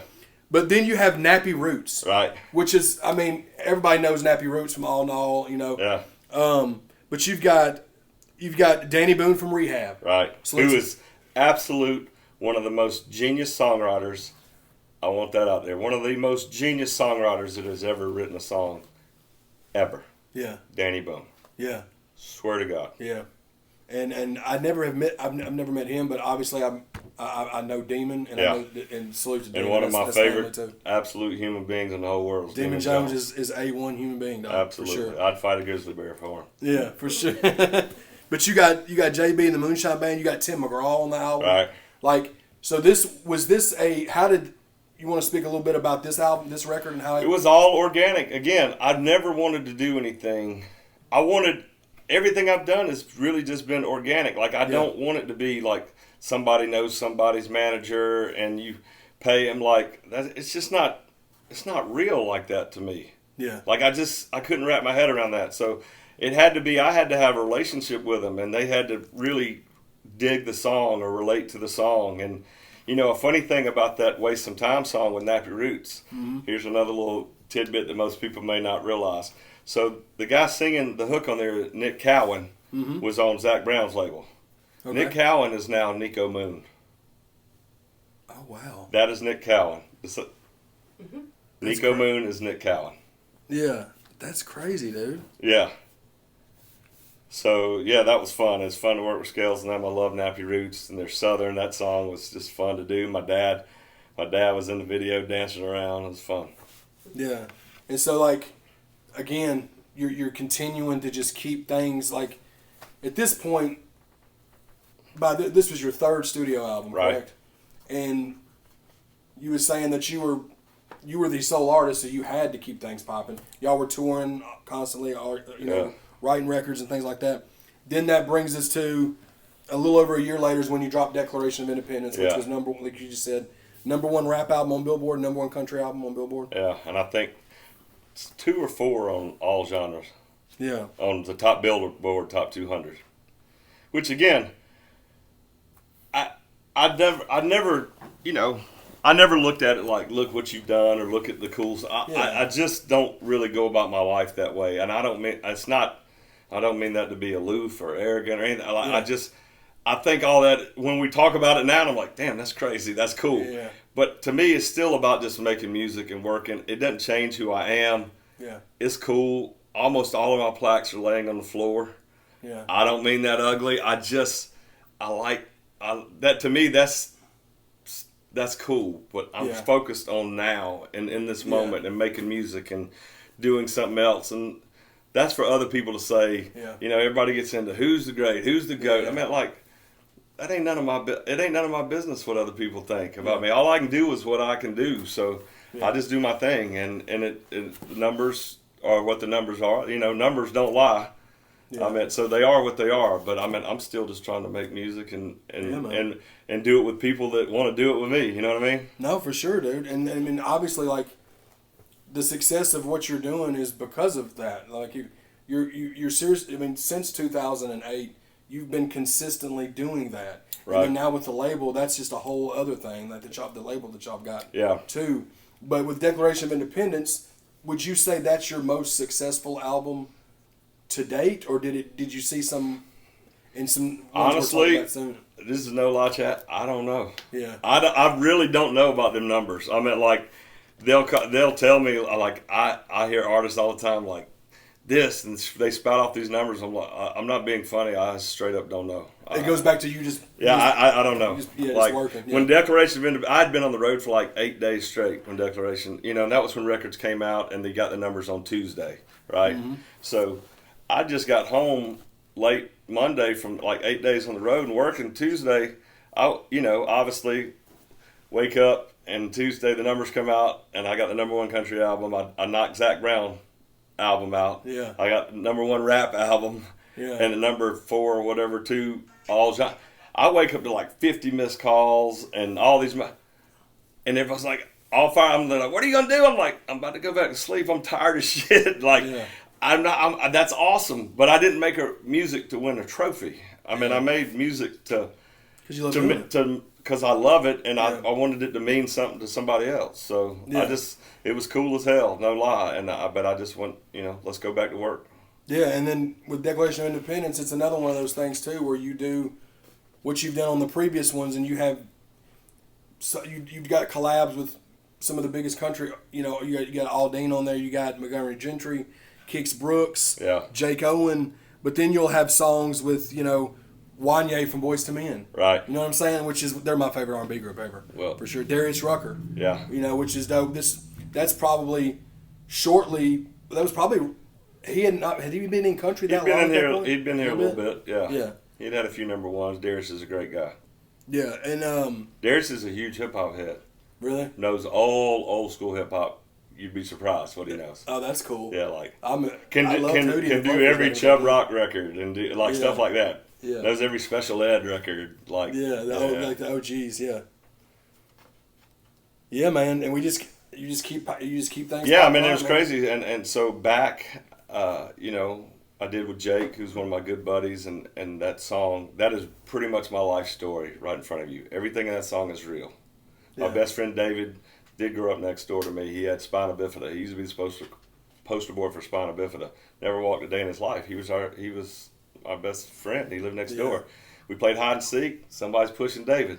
We go to roller skating. Somebody's pushing David. It's just what the fuck we did. I mean, we were just country. We just, we go to the store. Somebody's pushing David to the store. This is what we did. We put him in a go-kart, back of a motorcycle. He was our buddy. Yeah. And oddly enough, I know he wasn't supposed to live past 18 years old. He died at 30 because he had so many surgeries. Yeah. And my whole life, I'd known him my whole life. Lived next door. I never knew his middle name. Yeah. Till the funeral. At the time, my ex was 8 months pregnant with my son. David was named David Reynolds McGill. I didn't have a name for my son. I named my son Reynolds.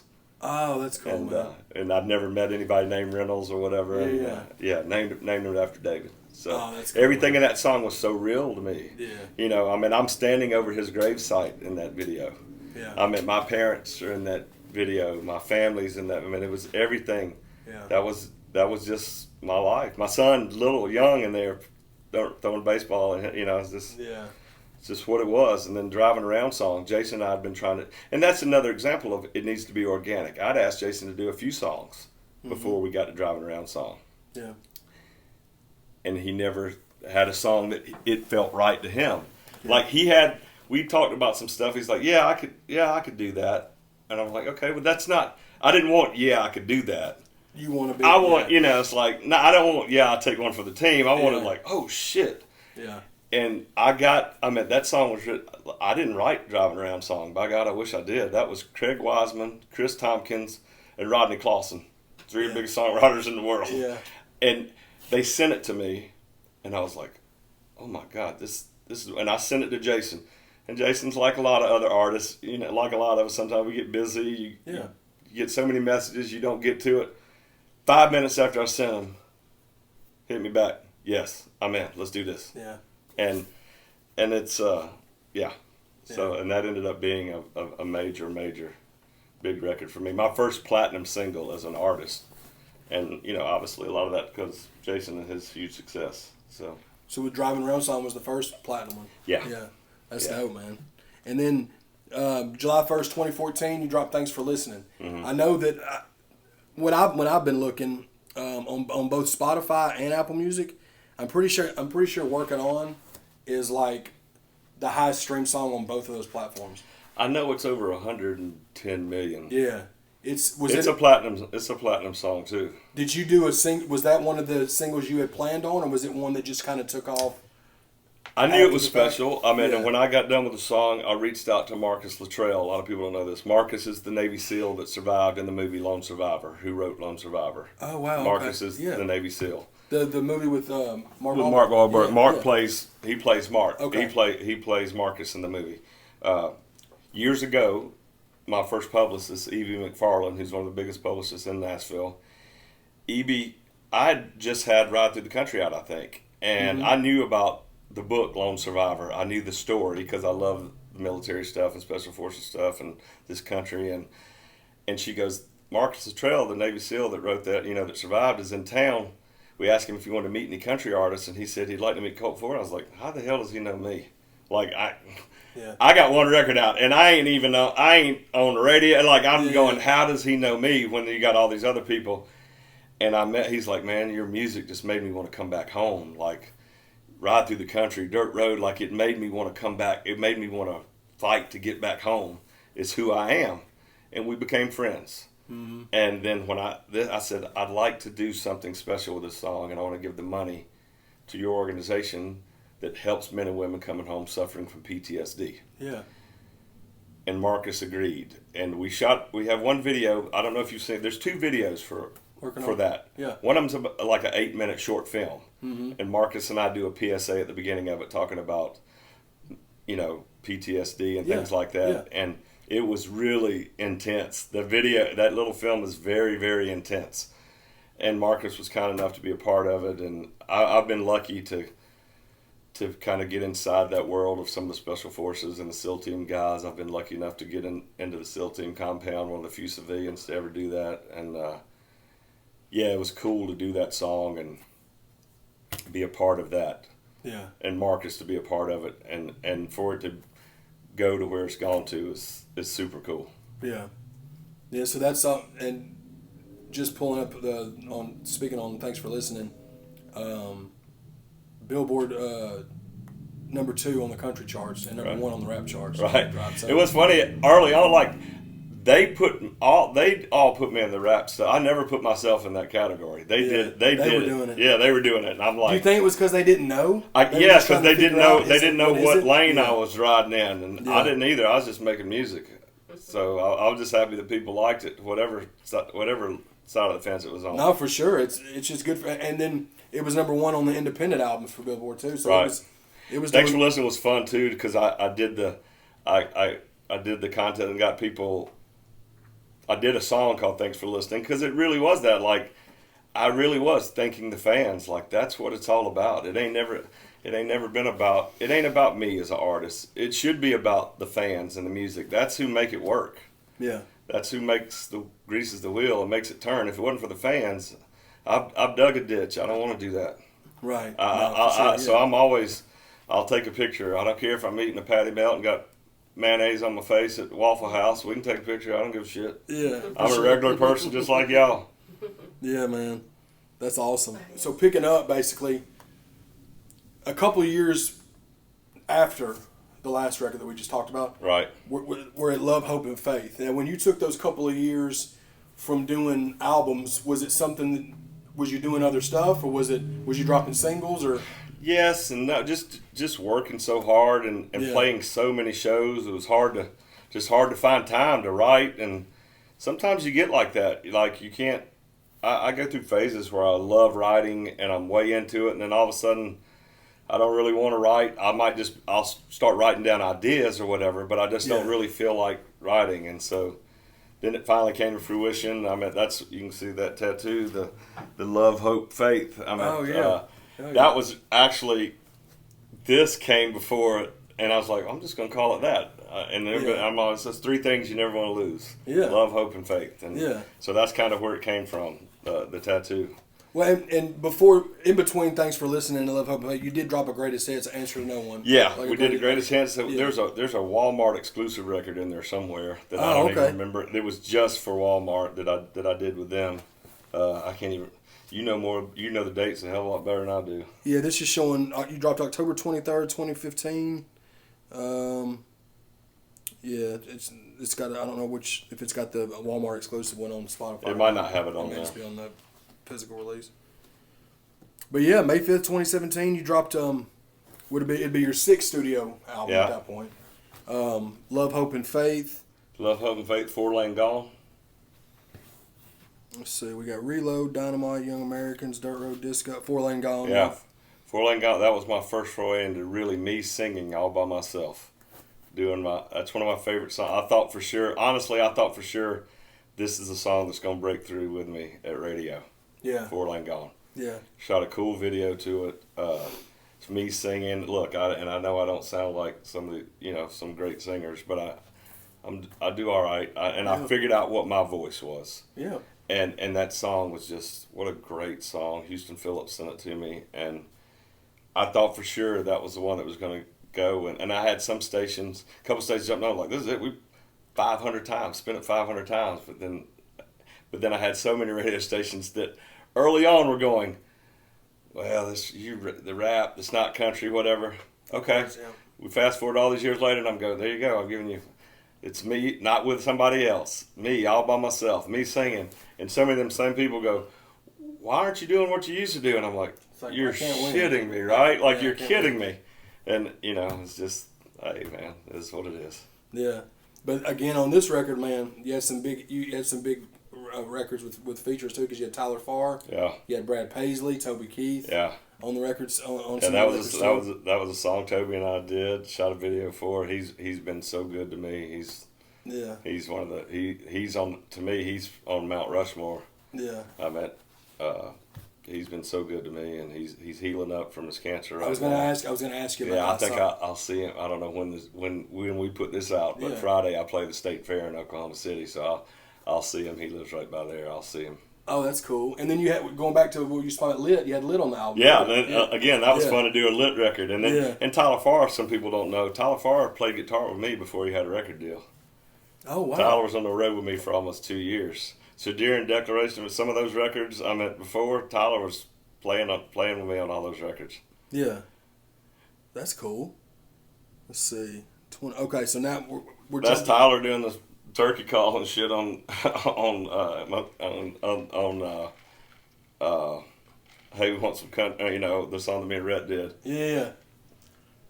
And then so you dropped in 2018. Cricket on the Line, sorry. Cricket, yeah.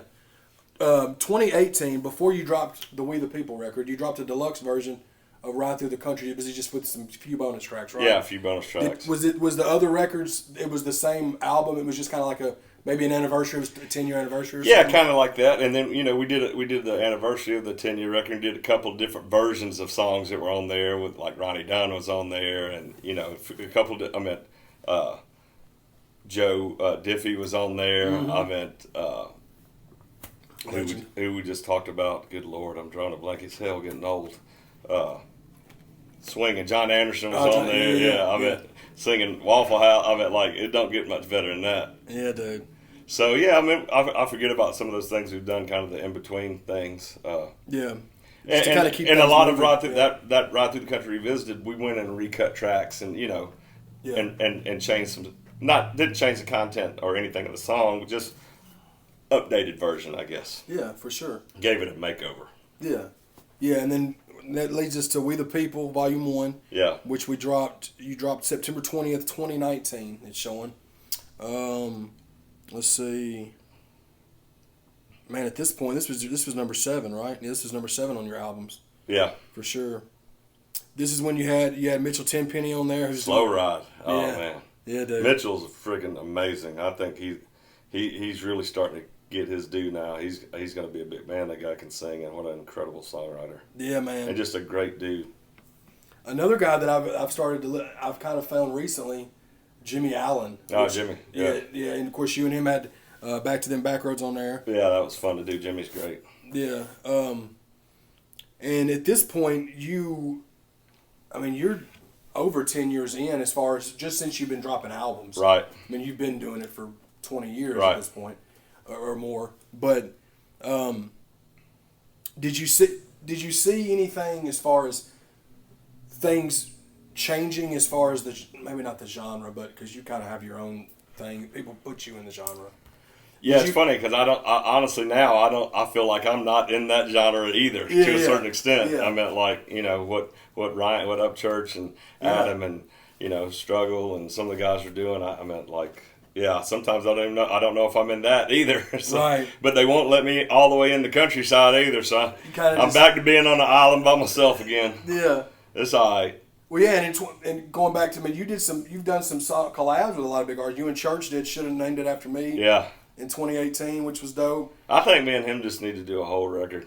Yeah, that song was dope, dude. Nah, man, Ryan's like he is his own thing. Yeah. I mean, like he is a force of nature. I think it's people ask me, I'm like, I think it's cool as shit. I'm just not a hater, man. Honestly, like I'm just not that dude. Like I ain't jealous. I ain't mad. I ain't none of that. I'm happy to see people win. Like I mean, like. If they ain't never done nothing to me, why the hell am I mad at them because they have, have more success or they have success? Like I just don't.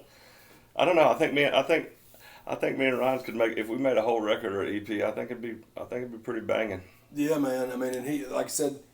Me and Adam Calhoun finally did that song together, which is cool. Yeah, man. I'm a fan of Adam. I mean, Haystack did a song together. I love I love Stack. I mean, I just like making music with people that are good people. If the song's dope, I fuck with it. No, for sure, man. Because you and Ryan did that one, and then you got on a song with Brantley, "Welcome to Hayesville." Yeah, "Welcome to Hayesville" with me and Willie and Lucas. Yeah. His son, who I've become good friends with Lucas now, That's I didn't know. Lucas Nelson, like Lucas wrote and produced all that shit with Lady Gaga and what's his name for the movie. Bradley Cooper. Yeah, Lucas wrote all of that. God, produced all of that. Taught Bradley how to sing and all that. Yeah, Lucas Nelson did all that shit. He's a G. Man, that movie did stupid numbers. Oh yeah, I mean like and the soundtrack. I didn't know that Lucas wrote and did all that shit. Yeah, another big collab that you had, I remember, was the one with Taylor with Taylor. The Times We Had. Yeah, Taylor at Holbrook. Yeah. Yeah, y'all did one there that I noticed was big. Charlie Farley was on that record too. Yeah. So you're at this point with We the People. I mean, this is, I guess, like I said, this is number 7. But was this one? What would be the biggest record on this one as far as the one that you was it one you was pushing? I mean, We the People was the first single, you know, and it was cool. It was kind of heavy and hard and rockin' country. Yeah. You know, it's just that was the first thing out of the gate that we did. Was that shot a video for it right when downtown was kind of opening back up a little bit, you know. Yeah, because you dropped this like a few months before COVID hit. Yeah, it's just like great timing. Yeah. But I mean, you know, I'm sure like you, like everybody. As a matter of fact, I was on tour with Co Wetzel. So Co is Co's a G. Bro, that new record he has is a smash. Co's a fucking monster. Yeah. That's another dude I'd love to meet. He is just. And Co was kind of, he wasn't where he is now, and we played some shows together, I think in 18 or 19, we played a show, and then he's like, I ain't never been to Florida, so we put this tour, you know, because he had really just primarily been out Texas, you know, out that way. Yeah. So we did this whole week-long run of shows in Florida, and it was just freaking epic. I mean, it was just so fun. I mean, I'm too old to run. I can't keep up with him. Yeah, him and Jelly are like two peas in a pod. Oh, man. The way that they do. They too much. Like, Co and Morgan, I was like, y'all can't do no tour together. Somebody will die. Yeah. Like, somebody will die. Yeah. I mean, but his energy, I mean, I just love it. It just seems infectious and like. Whether you like it or not, you might not even like his music. And that, it reminds me of myself to a point of, I always wanted to be like, if they brought you to a show and you're like, who the hell, what is this? Yeah. That you walked out of there, I'm not saying you'd go buy every Colt Ford record, but you'd walk out of there and go, that shit was fun. I was like, this big fat dude up there with a cowboy hat and somebody was dancing and rapping. So I don't know what happened, but I had fun. Yeah, for sure. And Co was like that to me. Like, I don't, you don't have to like all his songs, but you watch him. If you're not going, this of it is awesome. Like if you're not into it, like then I don't know what's wrong with you. It's one of those people that you buy into him regardless. And that was always my goal. My goal as an artist was I wanted them to love me. Yeah. If they love me, then they'll love my music. Yeah. If they love your music and not you, they'll move on to another artist. Yeah. That does music similar. That does something similar to what you do. And that's why I've been so blessed to have these. Like I saw these kids the other night. They're like, dude, we've been listening to you since middle school. I'm like, that's fucking great. I mean, now you're sitting here with beer in your hand and all that. Now, if I didn't feel old, I do now. Yeah. But it's like Luke Bryan said one time. He said, I've never seen 66-year-olds and 60-year-olds sing the same song till I saw Colt Ford play live. Yeah, dude. And that's been really a blessing to see little kids still dig it, and their parents dig it, and their grandparents. Yeah. So I can play a fair in a small town, and I'll have all three generations sitting around. It's like, that's cool. Yeah, man. That's real cool. Because nice. very seldom, man, you think about growing up, like very seldom did you and your pop have something that you both dug, or you and your granddad. You know what I mean? Not musically. Not musically. Like sports, you might have sports and all that kind of stuff, but not musically. Music, it was always.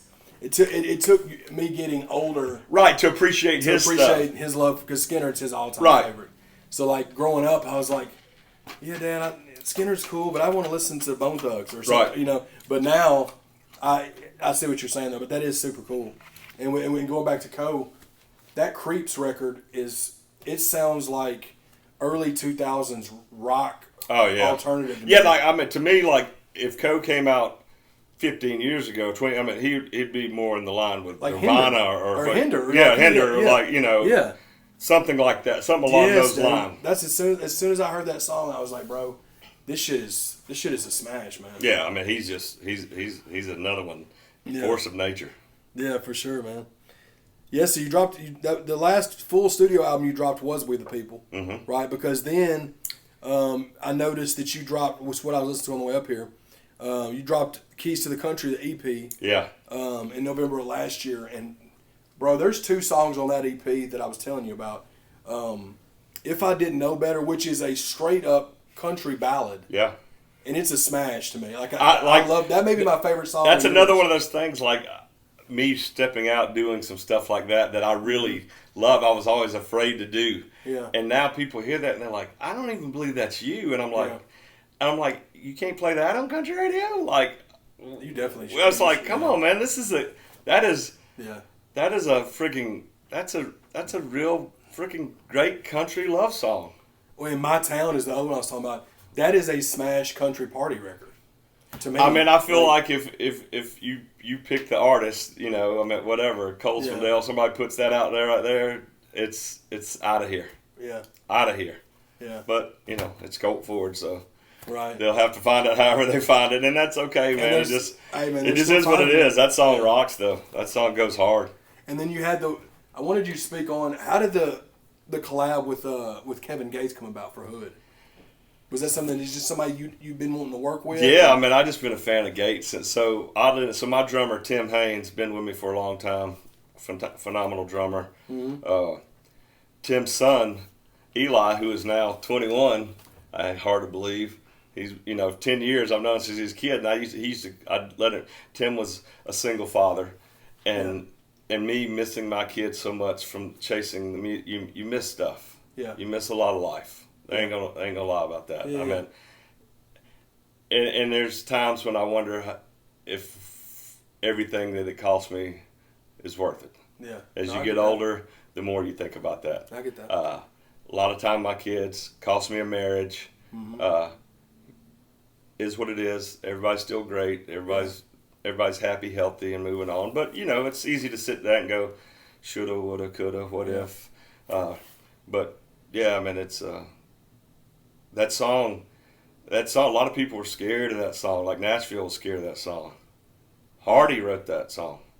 Really? Yeah, I didn't write that song. Oh, man. And Hardy is an absolute genius. Yeah, that's another one I'd love to meet. Him and Ernest both, dude. Yeah. And on the low, not many people want to go toe to toe with Ernest rapping. Bro, that's what I've heard. I'm not kidding. I'm telling you, as somebody that is. you can check the resume, triple OG with this shit, and I'm telling you, there's very few that can fuck with Ernest if you want to make a straight rap record. Yeah. No kidding. Yeah.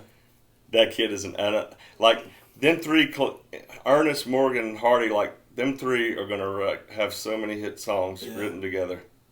Incredible. Man, and Morgan too. Like yeah. it just comes along, and it's like that in sports, and sometimes too. Like you'll have a group that come along together, and you're like, holy shit, they've been good since they were 10, you know, and now they're playing baseball for what. Like that's how them three boys are, and they're all young, near the same age, and they all. Yeah, Ernest is a monster. Yeah, and it's so funny hearing Johnny. If you've heard my "She Gonna Do It" song, oh yeah, Ernest wrote on that with me. Oh, did he really? Yeah, Ernest is she a monster. Gonna do it. She gonna do it. Yeah. Yeah, he's a beast. Yeah, dude. What's crazy is like Jelly tells the story of Ernest when he came to the studio last year to co-write what ended up being "Son of a Sinner." Right. And how Ernest was basically coming through to say what's up. He was grabbing food for his family. He had a button-up shirt open, just walked in the studio, sits there and they're playing stuff, and then like within a half hour, they get the idea for that song and then he leaves. Yeah, he's genius. So he just kind of falls in the studio. Sometimes it happens like that. Like you were saying earlier with you and Brandon. Sometimes it happens like that. I mean, there's no rhyme or reason to it. I mean, the good thing is if they're smart enough to not overthink it and override it, just let it happen and get out of the way. Yeah. Because sometimes songwriters in this town can very much overthink things and go, well, you can't say that. And I'm like, is there some law written somewhere that I don't know about that says I can't say that? I can say whatever the fuck I want to. Yep. That's the way I write songs. And there's some songwriters in this town that are big songwriters and we're friends that we don't write because I can't, they really subscribe to that. You can't do this, and that. And I'm like, there ain't no sense in us writing because when Jamie said, when I traded all that for cocaine and a whore, how else did you want him to say that? Yeah. That's the only way to say it. Yeah. Like if it's ain't, then I say ain't. I say it like I talk. I don't say words that people that I know have to go look up to go, what does that mean? Yeah. Or I have to go look it up to know what does that mean. Like I talk the way I talk. Yeah. Yeah, man. So the record with Gates, you just reached out to. I reached out to Kev, and we had met through somebody, and his manager Greg, who actually works for us now, Greg Calloway works for us, and Kev was like, yeah, I dig it, because a lot of people were afraid of that. Even Hardy was a little nervous about that song because that was right after this stuff had happened with Morgan. Yeah. And everybody was, and they still doing it, pointing fingers and whatever. I don't get into all that politics shit. Yeah. But Nashua was worried about what people might say, and I'm like, so I sent it to a bunch of my brothers, a bunch of black artists that are friends of mine, athletes. Yeah. Big time. I mean, people that move the needle in their world. And I said, I need y'all to keep it 100 with me. Does this song offend you? And all of them were like, hell no, this shit is fire. Yeah. They all said it felt like inclusive. Not one of them said anything except it felt inclusive. Why would they think otherwise? Just because the way. If you listen to the content of the song, a little bit y'all, a little bit bro. I mean, like it don't feel that way at all to me. I'm like. This is me. You wrote my song. You wrote my life story. Yeah. Y'all just didn't know it. But they were worried, like, what is somebody... I'm like, hey, man, if you don't want to put your name on it, then... Well, then Gates wouldn't have jumped on it if... No, if Gates... He don't collab like that. He's not that kind of dude. No. One of the most unique artists and human beings I have ever met in my life. Yeah, he seems like... Yeah. What was funny, when he sent the verse back, I hit him, I was like, yo, so you've heard the song, you the verse, I was like... You know about all that? I didn't know if he was like putting on. I mean, I knew he was from Baton Rouge. He lives on a farm in Macomb, Mississippi. Like everything in that song, yes, he has it in his farm. Yes. Yeah. Goats, camels, alpacas, a blueberry farm. He's out there shooting his bow and riding side by sides. Yeah. Yeah, like we we're both running on time schedules. Like the only time we could shoot the video, we had this window to shoot it. Yeah. And we shot it in Mississippi right near the house at that dirt track. Hell, the guy's car he's riding in, that's his buddy. He had his buddy bring his dirt track car up there. Yeah. That's his car he rode in. That's dope, dude. And he pulled up in the brand new, all murdered out white Lamborghini SUV. Yeah. Kevin he seems like a good. It's definitely. I do not ever see an interview with him and not watch it. Because he says very profound things. Yes, very intelligent. It ain't just chop it up bullshit. He thinks about what he says. Yeah. and very cerebral. Good dude, very Yeah, talented. And that's that song, to me, like that song resonates with so many, like kids and that like my music and like I mean like you've been to some of these mud bogs and things. Like go there, it's like, what do you think they listen? I mean like. Yeah. These dudes riding around with damn jacked up side by side with a rebel flag, blasting Kevin Gates and the baby and all that stuff. Yeah. And then they're blasting Skinner, they're blasting Jelly, they're blasting Upchurch, Calhoun, Colt Ford. I mean, like the Lax. Yeah. You know, I mean, like it's just music transcends all that stuff. You know, people look too far into a lot of that stuff. Oh yeah, music transcends all that stuff to me. Yeah, and that ended up being a super successful record. At least it's got several million on YouTube. Yeah, I mean it seems to be doing well. And having Jermaine produce that, and then I hit Jermaine. He's like, "Nah, this shit is dope." And the first that he said, I didn't. He wasn't really messing with me. He was just busy at the time. He sent me. He's like, "This is kind of where I'm going." I was like, and it didn't have any of that Jermaine swag on it that I've known my whole life. And he's like, "No, I got you. I'm gonna put it on there. Cause I just ain't done it." He's like, "I'm like just showing you the basic. Like if you hear him talk about how he made that record, and he's way into the couple of samples he used and the meaning behind the way he used the samples." Yeah. It's pretty interesting. Yeah. It's pretty interesting. And but then when he came back with the full thing with the y'all hear that? Yeah. I mean, it's like, oh, okay, now I got the Jermaine swag that I wanted on there. Sure, like him doing the talking. Yeah. That's what I wanted.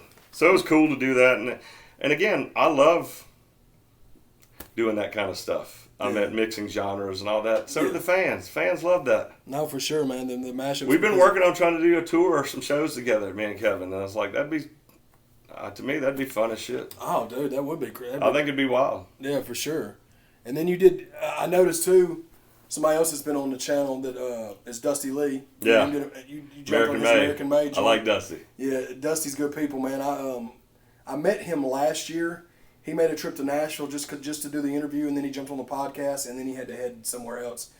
But really good dude, man. I like Dusty. Yeah, and he's funny as shit, but he is. He's a hard-working dude. He hustles. Definitely. I respect anybody that hustles. Honest to God. I don't care what you do. I don't care what it is you're doing. If you're out there trying to get it in every day, I have a lot of respect for that. Whatever it is. Sure. Whatever it is. And then the most recent single that you dropped was Country Has Struck. You just dropped that less than a month ago. Yeah. Just shot the video yesterday. Oh, hell yeah. Yeah. When you trying to drop? Do you know when you're dropping that one? I don't know when the video's coming out. The song just came out. I don't know when I've been so daggum tired. I was just showed up and done. I don't know. Soon as it should be out soon though. Hopefully. When this interview drops, by the time this. I hope so. I hope so. It should be It's a cool video. I think it'll be cool. Hell yeah, man. So, another question I wanted to ask you, Demon Jones. How did you meet Demon? Well, rehab. I mean, that's Georgia. I mean, he's from Jones County, basically Macon. Yeah. I mean, I've known Demon before Colt Ford ever existed. Got you. So that it goes that far back. With Demon. Okay. And I love Demon. Yeah, man. Like I said, if I met somebody and they had something negative to say about Demon, I would instantly look at them funny. Like, okay, I'm thinking it's probably you. Yeah. Because that dude is just salt of the earth. No, for sure, man. Which is the same. And talented. Yeah, man. And talented. Finally got his own lane. I'm so happy to see. He's been on Average Joe's, and I love seeing Demon's success and what he's doing. And I'd do anything for that dude. Yeah, man. He's good people. What do you got in the works? You working on another album? Are you just going to drop singles, or are you just kind of chilling? I have so much music finished. It's crazy. It's just trying to figure out. Yeah, I meant like.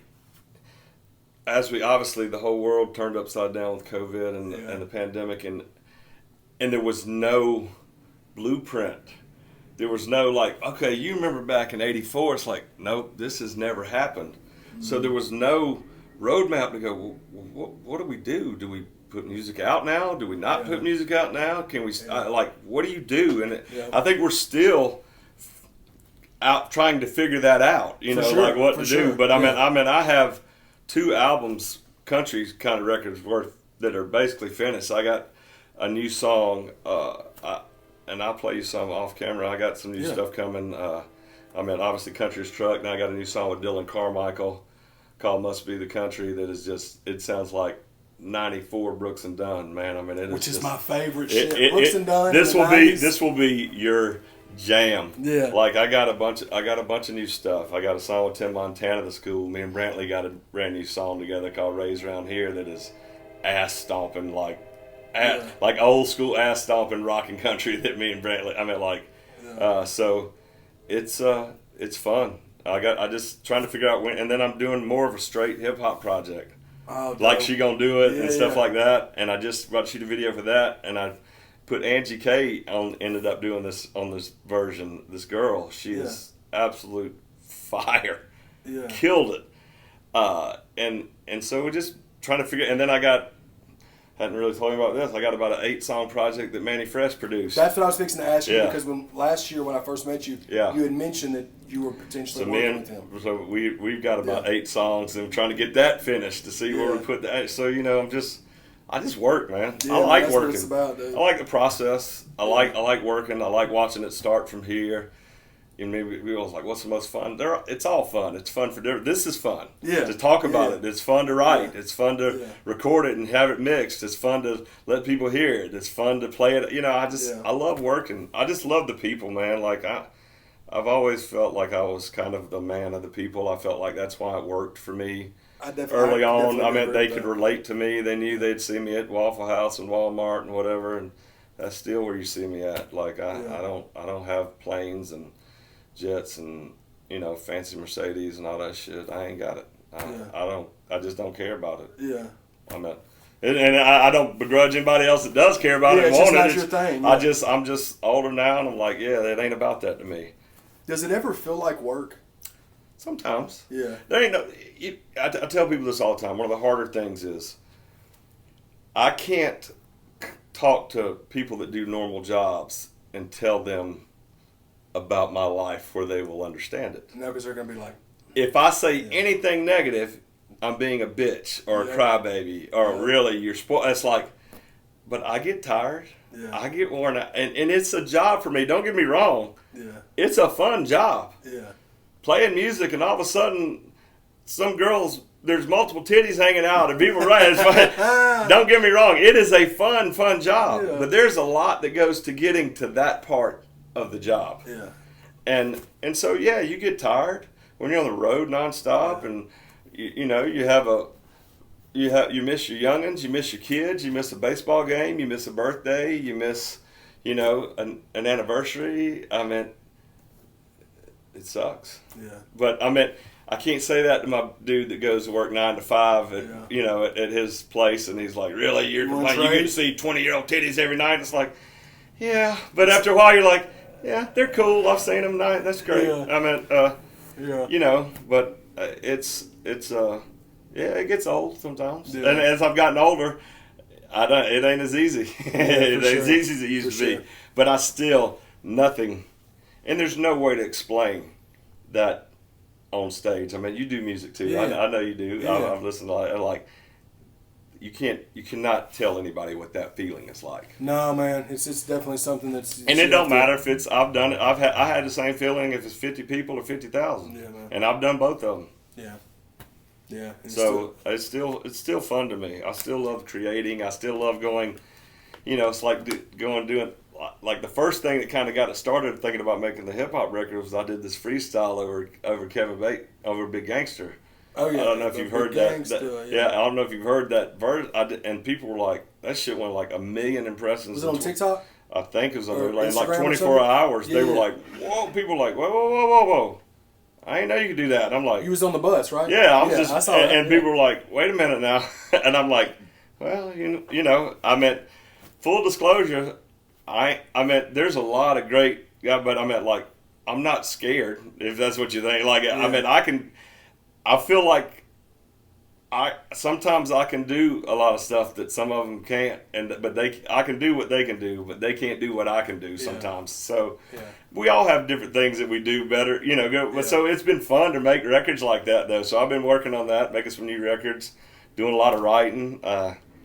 My boy George Burge has a brand new song that I think might end up being one of the biggest songs in the next year called "Mind on You." That's becoming a big hit that I was a writer on. So that'd be cool to have another hit as a songwriter, and yeah, man, I'm just putting out music. The cool thing is, I don't think in the world we live in today, in this atmosphere, there's kind of back to the Wild West again from the standpoint of you don't have to have a major label. You don't have and all this planning releases and leading up 6 months. Don't nobody give a shit. No. I mean, and Upchurch has been the one that, to me, that really changed the game on people that like people just want content. A lot of it. Give it to them. That's how they.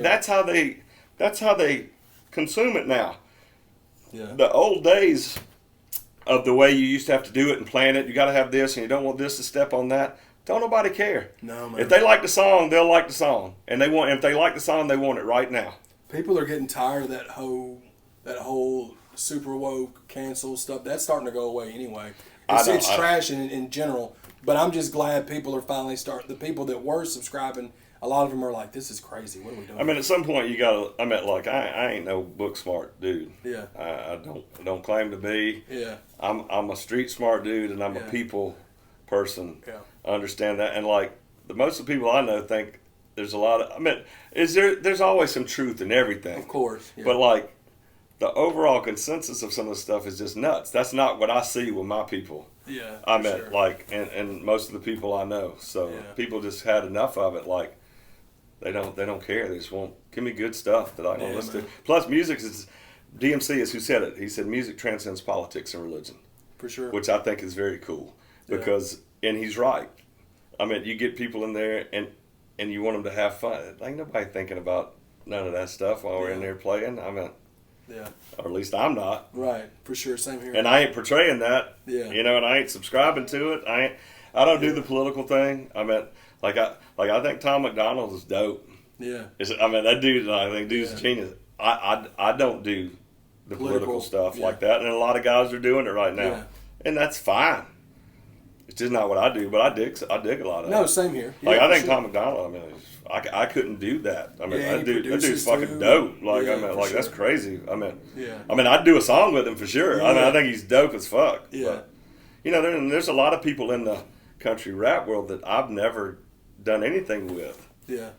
You know, or not as much as I maybe should or would like to. Right. And I don't know. You know, Yeah. necessarily. There's no rhyme or reason to it. Like a lot of this stuff, and I hear the little dramas and stuff. And like, I honestly don't know none of that stuff. Yeah, I stay away from all of it. I'm I don't know, man. I got my own problems. Yeah, I'm all about just positivity. Bro. Yeah, man. I just don't want to. Showing love. As you get older, man, I tell these young guys, I'm like, you know, you'll realize that a lot of the stuff you're chasing, or that you think is cool, or people you think are cool, in the end is a bunch of bullshit. Those people don't care about you. Anything you do, they're not going to care anyway. Yeah. So I've just made my circle smaller, and I've eliminated, if you bring me stress and drama, I don't wish you nothing bad, but I have to eliminate that from my life. It's just not worth it anymore. Yeah. I just don't want to do the negative stuff. No, for sure. I got my own mental health is a big deal. No, absolutely. I got my own mental health issues and stuff I need to continue to work on and deal with. And and that's the thing that people don't understand. They always want to see smiley Colt Ford, happy Colt Ford. Yeah. And I want to be that. Yeah. But sometimes I'm not there mentally, but that's what they need, and that's what I have to be for them. Yeah. And you got to understand that. It's part of it goes with the deal. Yeah, part of it. Like to me, if you don't want to be with the people, then go get you another gig or go work in a desk or something. Like it's about the fans are the reason I'm here. Always will be about that to me. Man, I appreciate you so much for sitting down with me, dog. Yeah, man. No, it was my pleasure, bro. I was excited to do it. Yeah. Y'all be sure to tune in. We're going to keep things moving. We're going to get this out soon. And we'll make sure that Colt's Instagram and all that's on there. Y'all be sure to tap in. Check out the new video. Holla at your boy. And come see me on the road. I love you, dog. I was glad to get to sit down. No, man, I love you too, man. I appreciate what you're doing, what you're doing for the genre. I mean, what you're doing to bring awareness to, some different things out there and different artists. It's a big deal. And everybody, people go, oh, it's a little this, a little. It all adds up, man. It all adds up to become where we're at, and that's a cool thing. So I'm happy to be a part of it. come Yeah, back. man. I'll be here anytime you need me. Yeah, we'll definitely link back up because this was just scratching the surface of what you have. You know what I mean? We can always follow back up whenever you're. I dropped a few little things on you people For might sure, not know. There's dude, a couple little hidden for gems sure, in there. Dude. You definitely did. Yeah. Yeah, man. So thank you again so much, man. And ChadArmesTV, y'all tap in.